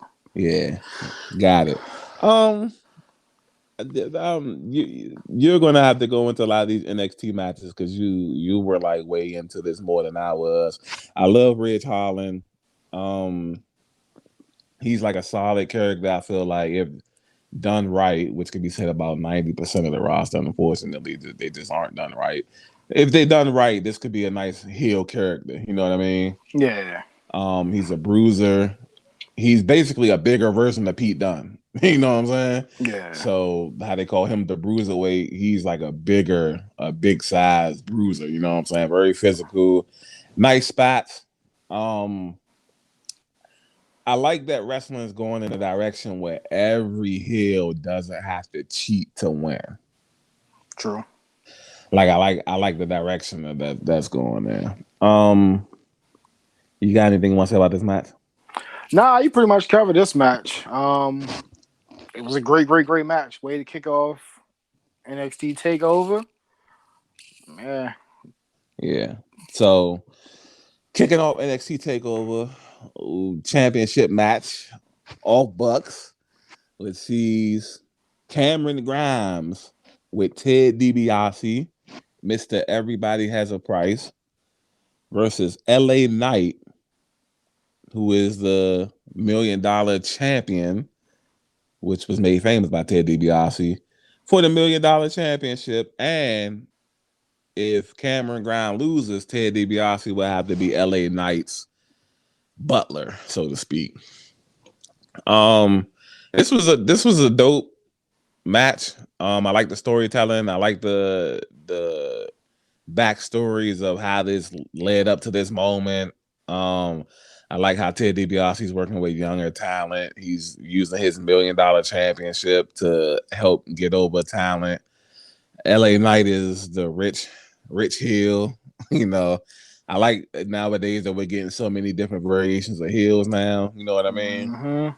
Um, Cameron Grimes is a great character. The first time I seen Cameron Grimes, I think he was doing heel work. He's not at the moment. Great character. This is a solid match. Cameron Grimes picked up the W. Cameron Grimes picked up a W, and he's the new $1 million champion. How'd you like this match? Man, I love this match. Starting from the entrance, man, throws away the old. Butler clothes. Yeah, came out in the old to Ted DiBiase with the trunks on it. Mm-hmm. Man, loved it, loved it, loved it. It was a great match, man. Um, Nice storytelling in this match. Cameron Grimes went over. We seen the $1 million dream. I mean, what more could you Mm-hmm. ask for in this matchup, man? Glad Ted don't have to be the maid. You know what I'm saying? And I like the fact that it seemed like AEW did a little bit too. Like I don't know if this is gonna be a real championship, but hey, man, I like it. Yeah, I feel like it can be. Yeah, All it takes is to bring credibility to it, and it's real. You know what I'm saying? yeah, yeah. So I mean, I loved it. This is a great matchup, man. Mm-hmm. So definitely a great way to start off this takeover, which will bring us to another championship match. Dakota Kai is going against Raquel Gonzalez. NXT's Women's Championship on the line. The backstory to this is also cool. You know, they were a duo together. Um, Dakota Kai was going for the championship beforehand, right? Yep. Okay, just making sure I got it in line. She couldn't get her hands on it. Raquel ended up getting the shot at it and winning it. Little weasel. He's a Dakota Kai stan, y'all. And she ends up winning the championship, and then there's a slow burn of jealousy. You know, the classic I feel that should have been me type of ordeal. And then the boy was over when, you know, she turns her back on her. And this was actually a great match as well. This whole card was pretty fire. You know what I'm saying? Mm-hmm. It's a great match, great psychology, the good storytelling. Maybe because of like the storylines, it has you more emotionally invested in it. And so when the wrestlers do perform, it's like way easier to enjoy. You know what I mean? Yeah. So Gonzalez picked up this W, and you think this feud is over, or you think this could go on maybe a little longer? What do you think? How'd you like this match, by the way? I like this match. It was like I think I mentioned to you.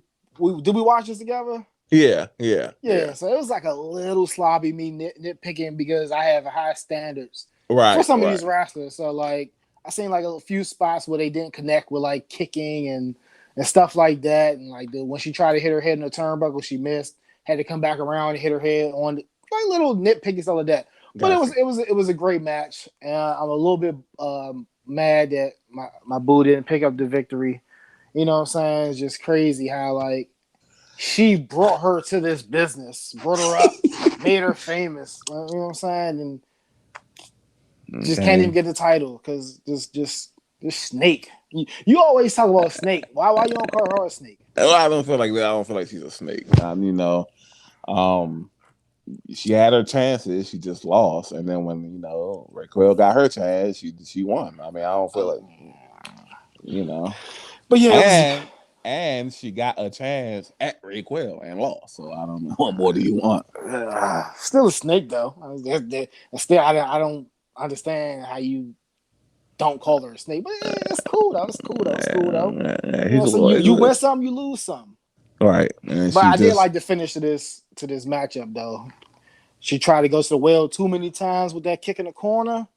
Set right, her up, picked her up, right, boom, finish her off the top rope. One, two, right, three. yeah. And Raquel's that's a healthy chick. Yes, sir. Yeah, she's a nice, tall, healthy little chick. So keeping the championship matches rolling, and did we see a classic with this one? The NXT UK Championship, Ilya Dragunov, I hope I said that right, versus Imperium's Walter. Walter has been a champion over in NXT UK. He's been a champion for about a little bit over 2 years. Brute force. He's the mob boss heel essentially. Um, man, so many spots, classic wrestling, technical wrestling. power wrestling, strategic wrestling, and a nice little touch of a champion realizing he just doesn't have enough to beat this up and coming cat. And Walter ended up losing this championship, and what I feel would have been match of the night. We're gonna get to the other matches in the card. Would have been match of the night if it wasn't for another match. How'd you feel about this match? Man, this matchup was great. This matchup was great, man. Like you said, you built it up, described it perfectly, and I just want to put just emphasis on power, slobber knocker. These UK dudes, man, they don't play around, man. They hit you, they hit you. Yeah, it feels and tough. sounds like they're really doing moves out there. Like Yeah, yeah. man. Well, this is a great match. Just me, if I want to just nitpick, Walter probably had to lose. Like you said, he had it for 800 something days. Yeah. But I just didn't like how he, you know what I'm saying, the tap tapping out. And it was like he tapped out like super quick, I think. That's the thing, because we initially was like, nah, the champion can't tap out after 2 years. Yeah. But when I rewatched the match, I was like, considering what happened, I was like, you know what? Okay. But like you said, not that fast though. Yeah, yeah. I would have took a pass out. You know what I'm saying? Right. Yeah. Yeah. Took a or just like he done had this submission there for 2 minutes. You know what I'm Let saying? him try reverse to get to the ropes. He can't get to it and then tap out. But that man locked the joint in. I'm like, sheesh. Well, hopefully that builds up driving off. You know what I'm saying? And it should, because when you do the unthinkable like he just did, he should have a nice little run over there. NXT nice UK. triumphant win, man. Walter. Okay, wait. I had a question, but I can wait. Okay, so in my opinion, Walter has main roster written all over him. Now, what he does up there, I don't know, but he could be potentially a nice piece on the main roster, no matter what brand he's on. So, what were you about to say? That was my question. What now for Walter? Does he go back to the UK? Does he go up to the main roster? What? And I like you said, I think he can definitely be a main piece on the roster. Mm-hmm. I just don't know with Vince. It's just the Vince is just such a wild card. Yeah. But I think if he goes up to the main roster, please take Imperium with him. Oh yeah, of course. Has to. Please don't break them up. Yeah. Please. You know Vince, how Vince is with factions and stables and stuff like that. And like you said, he didn't bring up Scarlett to go with Curry and Cross. Yeah, you wanna boost them, how we talked about earlier with SummerSlam and the tag team division. Yeah. Throw Imperium up there, man. That's a boost. You know what I mean? It sucks though, because Damien Priest got that jump. But I don't know. Yeah, well, I'm talking about the tag team titles. Oh yeah, but I was like looking for something long term for Walter. Like, you know what I'm saying? Oh, he can go. I want a belt to have on him. He can go to SmackDown. I was thinking SmackDown too, and maybe get the IC jump. Yeah, but like we said, Raw needs so much goddamn help. It does. It does. I feel like Walter's best fit would be on SmackDown, but Raw does need that help. I mean, if Damien Priest is Damien Priest and he excels, then you'll just find other stuff for Walter to do in the meantime. You know what I'm saying? True. And then they can have a slow feud to help get niggas over and all that. I don't know. Yeah. So next, we have a non-championship match, which would be the only non-championship match on this card. The Undisputed Finale, which sees Kyle O'Reilly take on Adam Cole in the 3 Stages of Hell match. I feel like 3 Stages of Hell needs to happen more often than it does. You know what I mean? This was going to be a regular match, a street fight, and a steel cage if necessary, which everybody pretty much knew we were gonna get all three of these. Mm-hmm. But you know, um backstory behind this: Kyle O'Reilly and Adam Cole were once together in the Undisputed Era, a dominant faction in the NXT brand, probably the most dominant faction down there of all time. Um, that group consisted of them two, Kyle O'Reilly and Bobby Fish. Bobby Fish no longer with the company; he was released. Roderick Yeah, Strong. right. Yeah. Yeah, Roderick Strong, who is a part of the Diamond Mine stable now as the leader. Well, I guess the manager is the leader, but I don't know. But yeah, he's a part of a new stable. Really didn't like them breaking up this group from the get go. But if it had to happen, this storyline culminated the whole decision with these two basically battling out over the last few months. Um, since you were into Undisputed Era, I believe you and Sonny was the reason I even heard of these cats. I'll let you dig into this match first. So go ahead. Man, oh man. This was like I always knew this was gonna be the one. I Mm-hmm. knew these guys were gonna tear down the house. Mm-hmm. You see in the first match, the regular match, you see Kyle picking up the quick pin. Quick fan. And Adam Cole was like, what the fuck? This motherfucker came to play.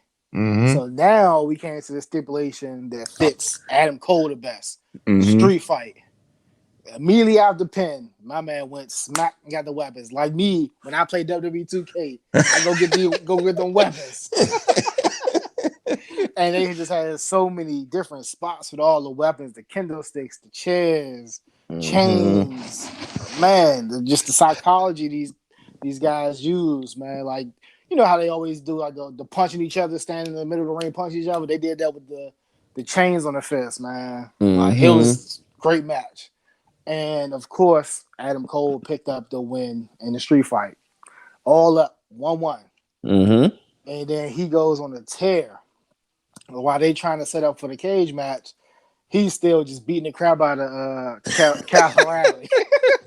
Trying to soften him up, man, because it's time to close his deal. Right, So he's beating the crap out of him. Took him outside, slammed him on the announcer's table. And they still can't even set up the ring because he's in and out beating them up.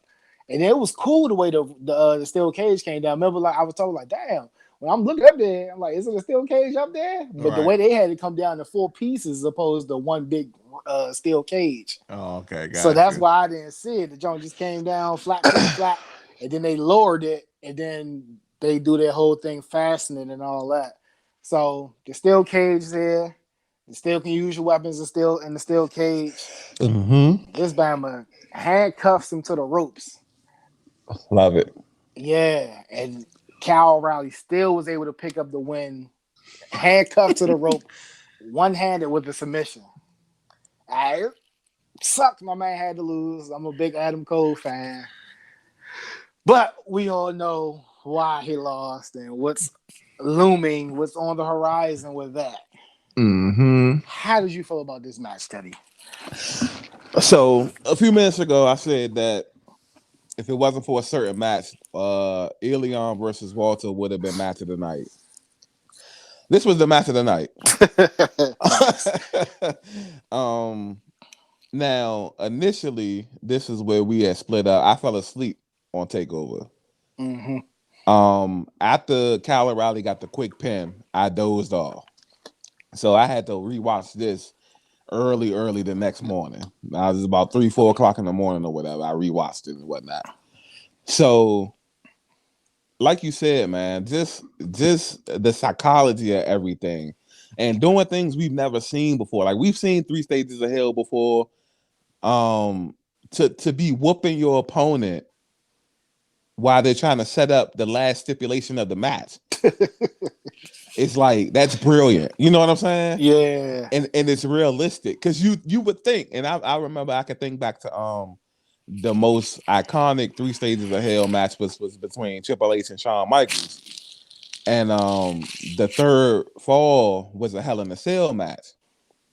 And even though you couldn't see like what was going on when they're setting it up, because this is about 2003, 2002 ish, I think. You would wonder, like, well, what the fuck niggas be doing while they doing this shit? You know what I'm saying? Yeah. So for them to be like giving you this answer nowadays, that's like beautiful storytelling on their part, I think. Yeah. Like you said, this if Adam Cole had signed a new deal, he probably was going to win this match. I like how they made him look, even in his last match. I like how they made him look very strong. You know what I'm saying? It's just that, like you said, Adam Cole hasn't signed a new deal with these guys. His deal expired right after this match. The day after, he's a free agent. Kyle O'Reilly had to go over, and deservedly so. He's been putting in a lot of work. You know what I'm saying? I love this match. Yeah, this was definitely match of the night. Like I said, I feel like they should do like these type of matches more often. 3 stages of hell. Yeah, I really have nothing else to say. We both know that the speculation is Adam Cole is going to AEW. He's dating Britt Baker, the women's champion over there. He's good friends with the Young Bucks and Kenny Omega and a lot of those kids over there. So speculation is that's where he's heading. And even if he decides to stay with WWE and go to the main roster, please, I hope he doesn't. But he should be decent if Vince doesn't. Now Vince is more likely he's prone to screw Adam Cole up. Yeah, he will. Yeah, because he doesn't like the small guys to begin with. All it takes is one thing. Adam Cole to get hurt, like what happened with Finn Balor. Correct. Finn Balor got the shot, got hurt, and Finn never recovered on the main roster from that. So it'll be something small like that. It'd be if they so happen to put the belt on Adam Cole and they still don't win the ratings war. You know how that old school logic, they'll blame him for not being a draw. Right. Like you got a whole show this. If it's written like shit, it's written like shit. You can't blame the champion. Right. So yeah, completely agree with that. So hopefully they don't screw him up if he decides to stay, even though we both think he's gone. Yeah, it's like 98%. Yeah, I think he's gone. Yeah, I'm right there with you and shit. 98. Yep. Like, what else could they really offer him outside of what money? But I think the AEW probably got more money for him, and then maybe money isn't his biggest thing. Maybe he can get like enough money, or maybe more money, and then, like you said, be with us loved ones, and you know you're gonna get booked better over there. You know what I'm saying? And the opportunities like that have like the dream matches and whatnot. You know what I mean? Yeah. And like the go against maybe a Kenny Omega or CM Punk or Chris Jericho or any other talents, that the young talent that they got, MJF, and it's just I feel like he 1 foot in the door already over there. You know what I'm saying? Yeah. We both touched on how because his contract expired, he doesn't have to serve a non-compete clause. You know what I mean? Right. That's huge. That's huge. So if he wanted to, he could show up tomorrow. Right. So yeah, which is if he wants to capitalize on momentum, then that would be cool. I wonder if he has his name and stuff copyrighted. I probably would think so, unless like maybe Ring of Honor, all them not that petty, because that's what he went by in Ring of Honor and all that. Oh, okay, that's probably him then. Cool, even better. So yeah, that capitalize off that would be monumental. We haven't seen nothing like that since like what Skull and Kevin Nash. Yeah. And Bret Hart and them, yeah. Which is why WWE created the whole non-compete thing. You know what I mean? Yeah, that now makes sense. Yeah, so that's why they did that, to keep a nigga from cashing out on that momentum like that. And they want you to slow your fucking 90 days. They want you to slow your fucking roll. You know what I'm saying? Yeah.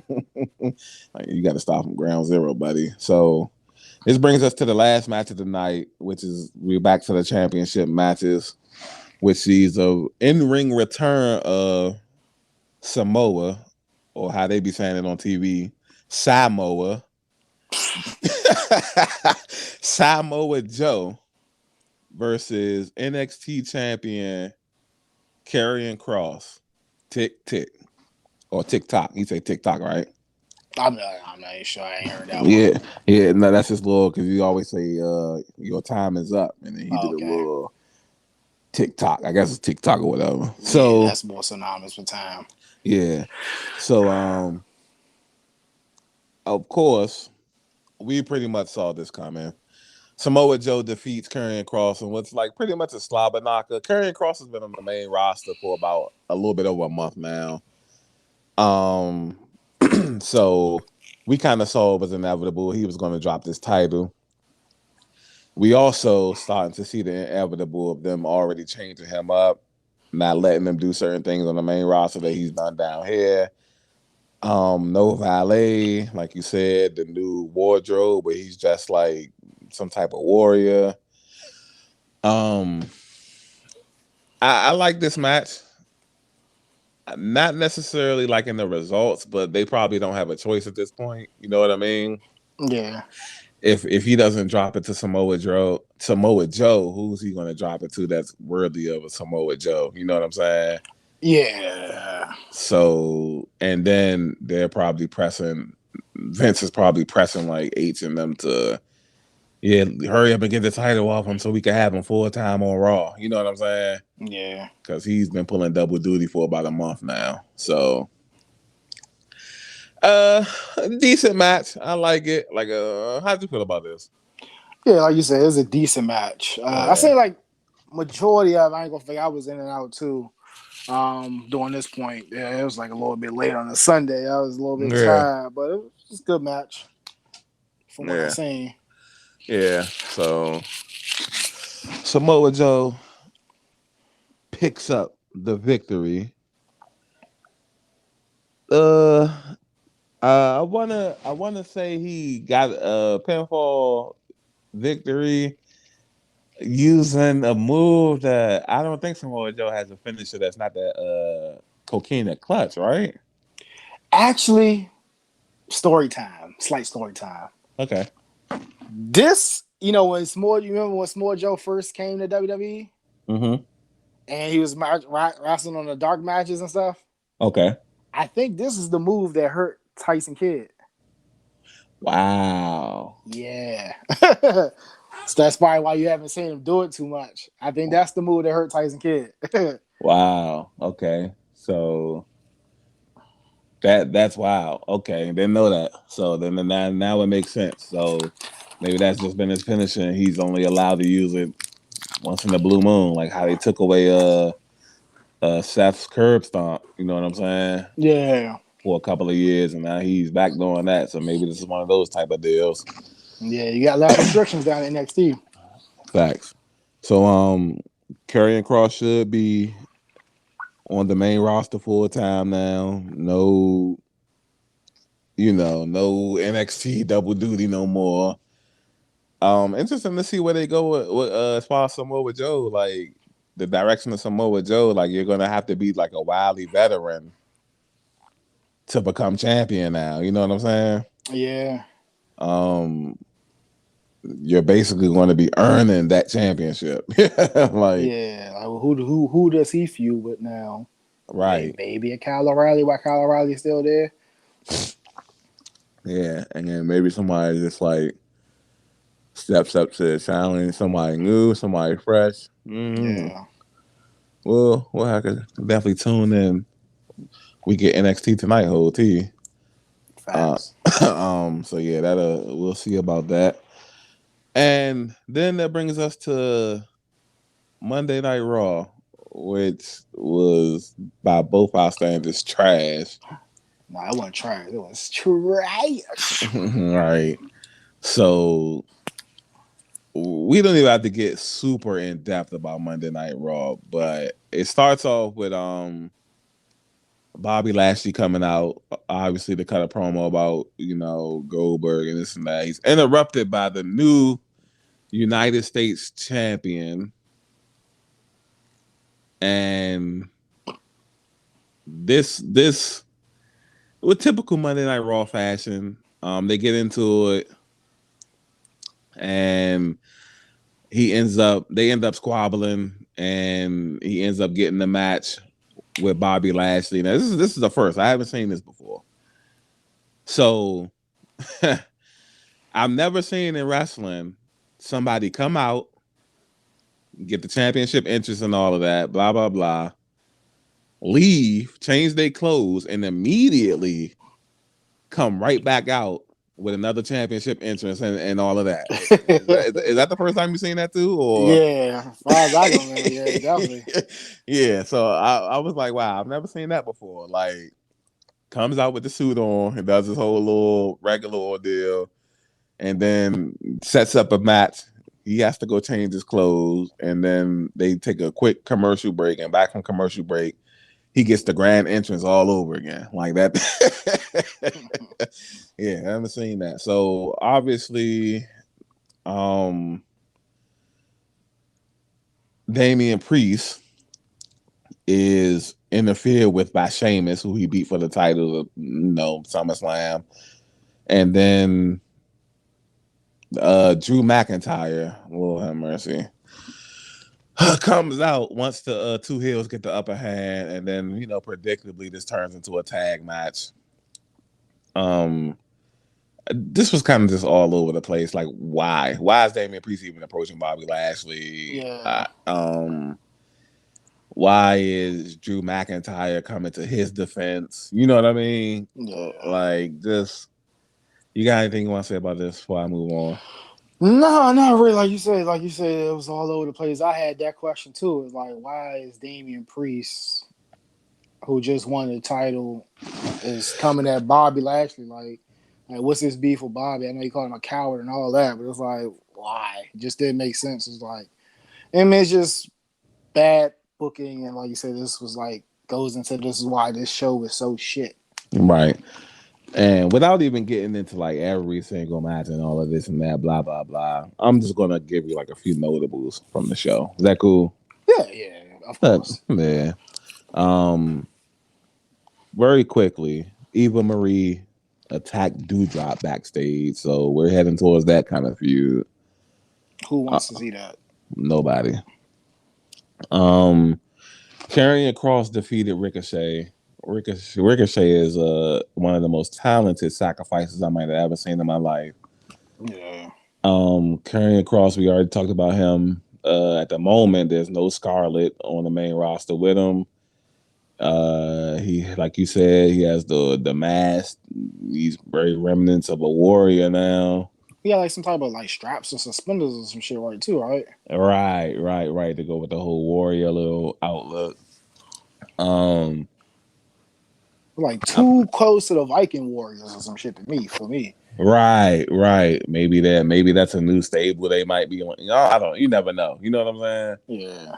So you turn those guys heel, and then they work for him and this and that, and it's more possibilities, I guess. Another notable is Miz and Morrison broke up. The Miz had a match, ended up losing the match.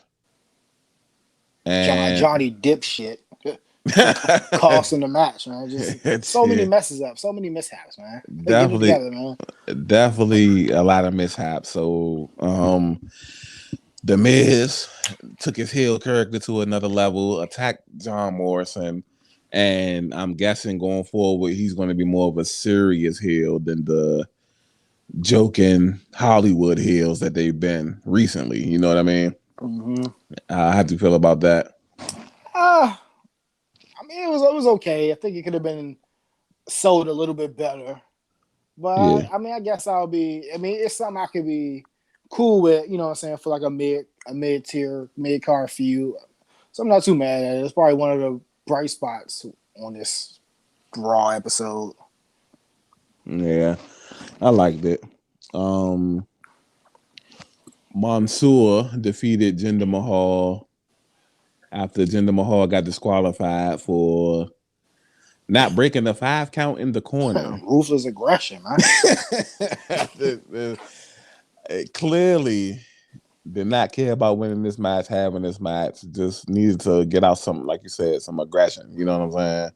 Is this the upswing that get Jinder Mahal back relevant? We'll see. Guys, you need a lot of that to be relevant. But Monday Night Raw needs it. So that will bring us to what else was a good thing? Charlotte Flair, new championship one. She's now a 12-time champion. She's cutting the promo, and right as she's finishing the promo, Alexa Bliss comes out, her and Lily, and says that she and Lily just want to say hi. Clearly, we're heading towards a feud. How do you feel about this? This could be good. I just Yeah. hope it's just booked better. Like now we have like we said earlier, Charlotte can carry the match, and I just need them to book Alexa Bliss strong enough and get creative with her character and her antics, and I think this could be a pretty good feud if they can book it correctly. Right. So I'm a little excited to see it.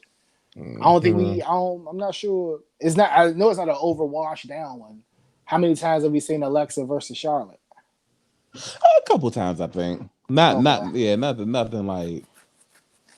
like to be like, oh well, damn, they giving me Randy Orton and John Cena vibes. You know what I'm saying? Okay. Yeah. So, and then Alexa's a whole new persona now, so that's always a nice little twist to it. You know what I mean? True. Yeah. So, speaking of the women, we had Nikki Ash, almost a superhero, and Rhea Ripley versus Nia Jax and Shayna Basler. Obviously, Nikki Ash and Rhea Ripley pick up the pinfall victory with on par per usual. Shayna Basler eating another pin.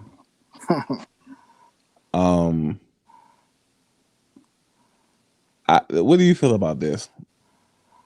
I'm not liking this direction. Yeah. It looks like they're about to have another impromptu tag team, probably with Rhea and Nikki Ash. Yeah, and it's going to move them away from the title picture. You know what I'm saying? Mm-hmm. So I'm not really feeling it. And then I'm not liking it. Like I said, I'm not even. Well, I'm cool with Shayna. Like her keep eating these pins is kind of crazy, man. Yeah, she's literally like, whenever she fights, she gets pinned. You know what I'm saying? Like, Yeah.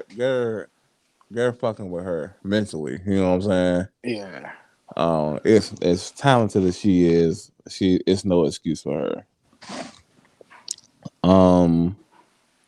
We had Matt Riddle defeat AJ Styles via pinfall, which is the night after, tag team titles switch hands. Somebody from the tag team is going to go against, the another person from the other tag team, and a decent match. These two can wrestle their asses off. Randy Orton and them distracting Omos just enough so he wouldn't be a nuisance. You know what I mean? Yeah. And Riddle ends up picking up the victory. That was the end of Monday Night Raw. We both agreed that it was super trash. They need star power in the worst way, and I feel like AEW can probably see that if they had to pick and choose to attack one of these shows, it would most certainly be Monday Night Raw. Yeah.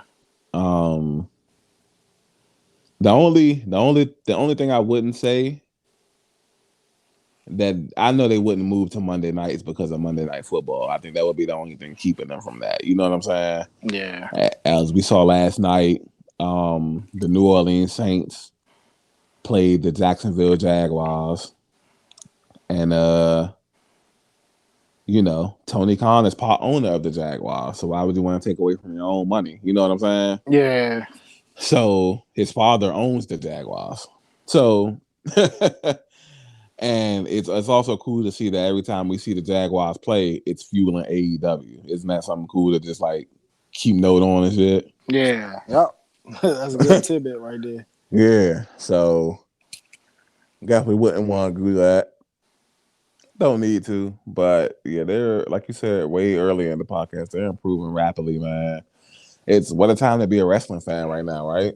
Right, like keep harping on it, but like a lot of people, I don't know, it's like they just want to draw a line in the sand and oh yeah, I'm AEW or I'm WWE and this. I'm like, bro, I'm just about to sit back and enjoy just all the great content that come from this. AEW is giving me good content right now, and I'm just hoping this pushes WWE to get better with this, man. Right, and they don't have too much pride to be like, well, we're just going to sink. Let's just sink. You know what I'm saying? Yeah, I think they're gonna try to go down swinging. Well, at least when they go down, but I think they're gonna fight. Yeah, and they definitely should fight. So, anything else we wanted to touch on before we get into these what the fuck facts? Nah, I think that's about it.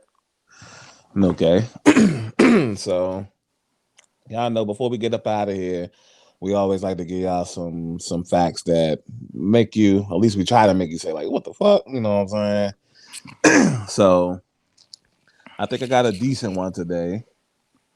Um, this one involves Michael Jackson, and so if you know Michael Jackson, I know you know, but to people listening, if you know Michael Jackson's song "Smooth Criminal," one of his most iconic lines of his whole career is "Annie, are you okay?"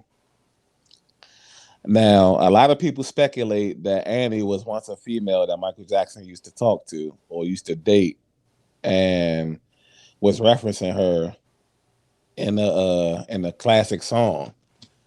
But do you know the Annie he really was talking about? Mm-mm. Okay, so the Annie that he's referring to is a CPR doll named Resusci Ann. When you're taking CPR classes, all the dolls are named Ann, Resusci Ann. And while you're trained to do CPR on said doll, one line that you always must harp to the doll is Annie, are you okay? Did you know that? No. So when you listen to Smooth Criminal from here on out, one of the things that you should think of, y'all, is that Michael Jackson was definitely trained for CPR. And that is my what the fuck factor of the day. That is crazy.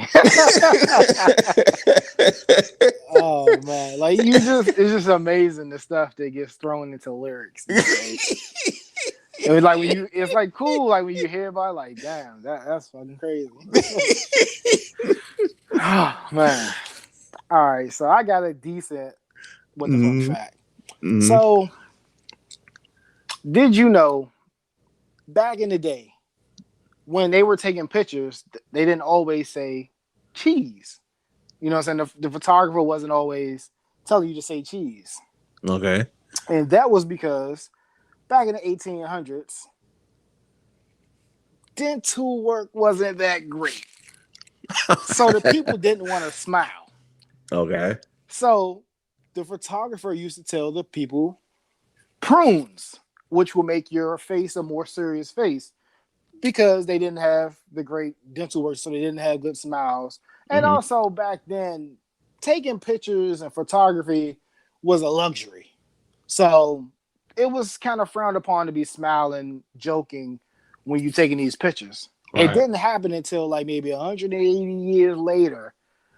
This little brand called Kodak. They made more ready available, cheaper, more attainable cameras, and their whole marketing campaign was geared around people cheesing, smiling, taking pictures. So they went from say prunes to say cheese to make your mouth smile. Okay. Yeah. So that's how that all came about. Like back in the day, they used to say prunes to get a more serious, straight face. Yeah, because they're nasty as hell. That makes sense. Right. Yeah. Okay. Yeah, I didn't know that. I always wonder where that shit came from. Like what? Hmm. I thought it was because, like, whoever was like the first ever sweet photographer, nigga just used to have like a lot of teas with him or something. You know what I'm saying? Yeah. I Yeah. think the guy name was James Davies or something like that. He Okay. was like the head guy at Kodak Marketing, and he came up with the idea to switch it to say cheese. Yeah. Yeah. I wonder, like, how, like, that's a sweet fact. I wonder, like, what he just sitting around thinking the words that'll make you smile and shit. You know what I'm Yeah, I guess so. Yeah. saying? Like you said, it's always interesting to see how people come about to these things. You know what I'm saying, and how stuff comes around. Something so normal to us. All I know you right. deal with photography a lot. Mm-hmm. So, like, you know what I'm saying? It's just interesting. Like, yeah, like, who was the fucking first word to say cheese? And like, where did that come from? Yeah. Now you know. Yeah, God. Niggas had to subconsciously come up with a way to make people smile, though. That's crazy. Yeah. Yeah, that's definitely dope. So we did our thing with these joints today. You know what I'm Yes, saying? sir. So you got anything else you want to say to the people before we get up out of here? Um, just shout out to Punk, man. Like this, you shook up the wrestling world and the internet, bro. Like, shout out to you, Mm-hmm. man. I'm looking forward to what you can bring. I'm happy this doesn't sound like he's going to be a part-time player. Mm-hmm. And I just can't wait to see it, man. Like, this is about to be the battle of wars. Like, a lot of people always try to downplay it, like, oh no, nah, they not battling against each other. Da, da, da. Bruh, when you share a common field, it's just nature. Like, you can listen to people. That's why you can't listen to people, because they'll downplay it. Like WWE try to downplay it, and you listen to them, they all, nah, we ain't competing. But look at what we at now. Mm-hmm. It's Niggas like, competing.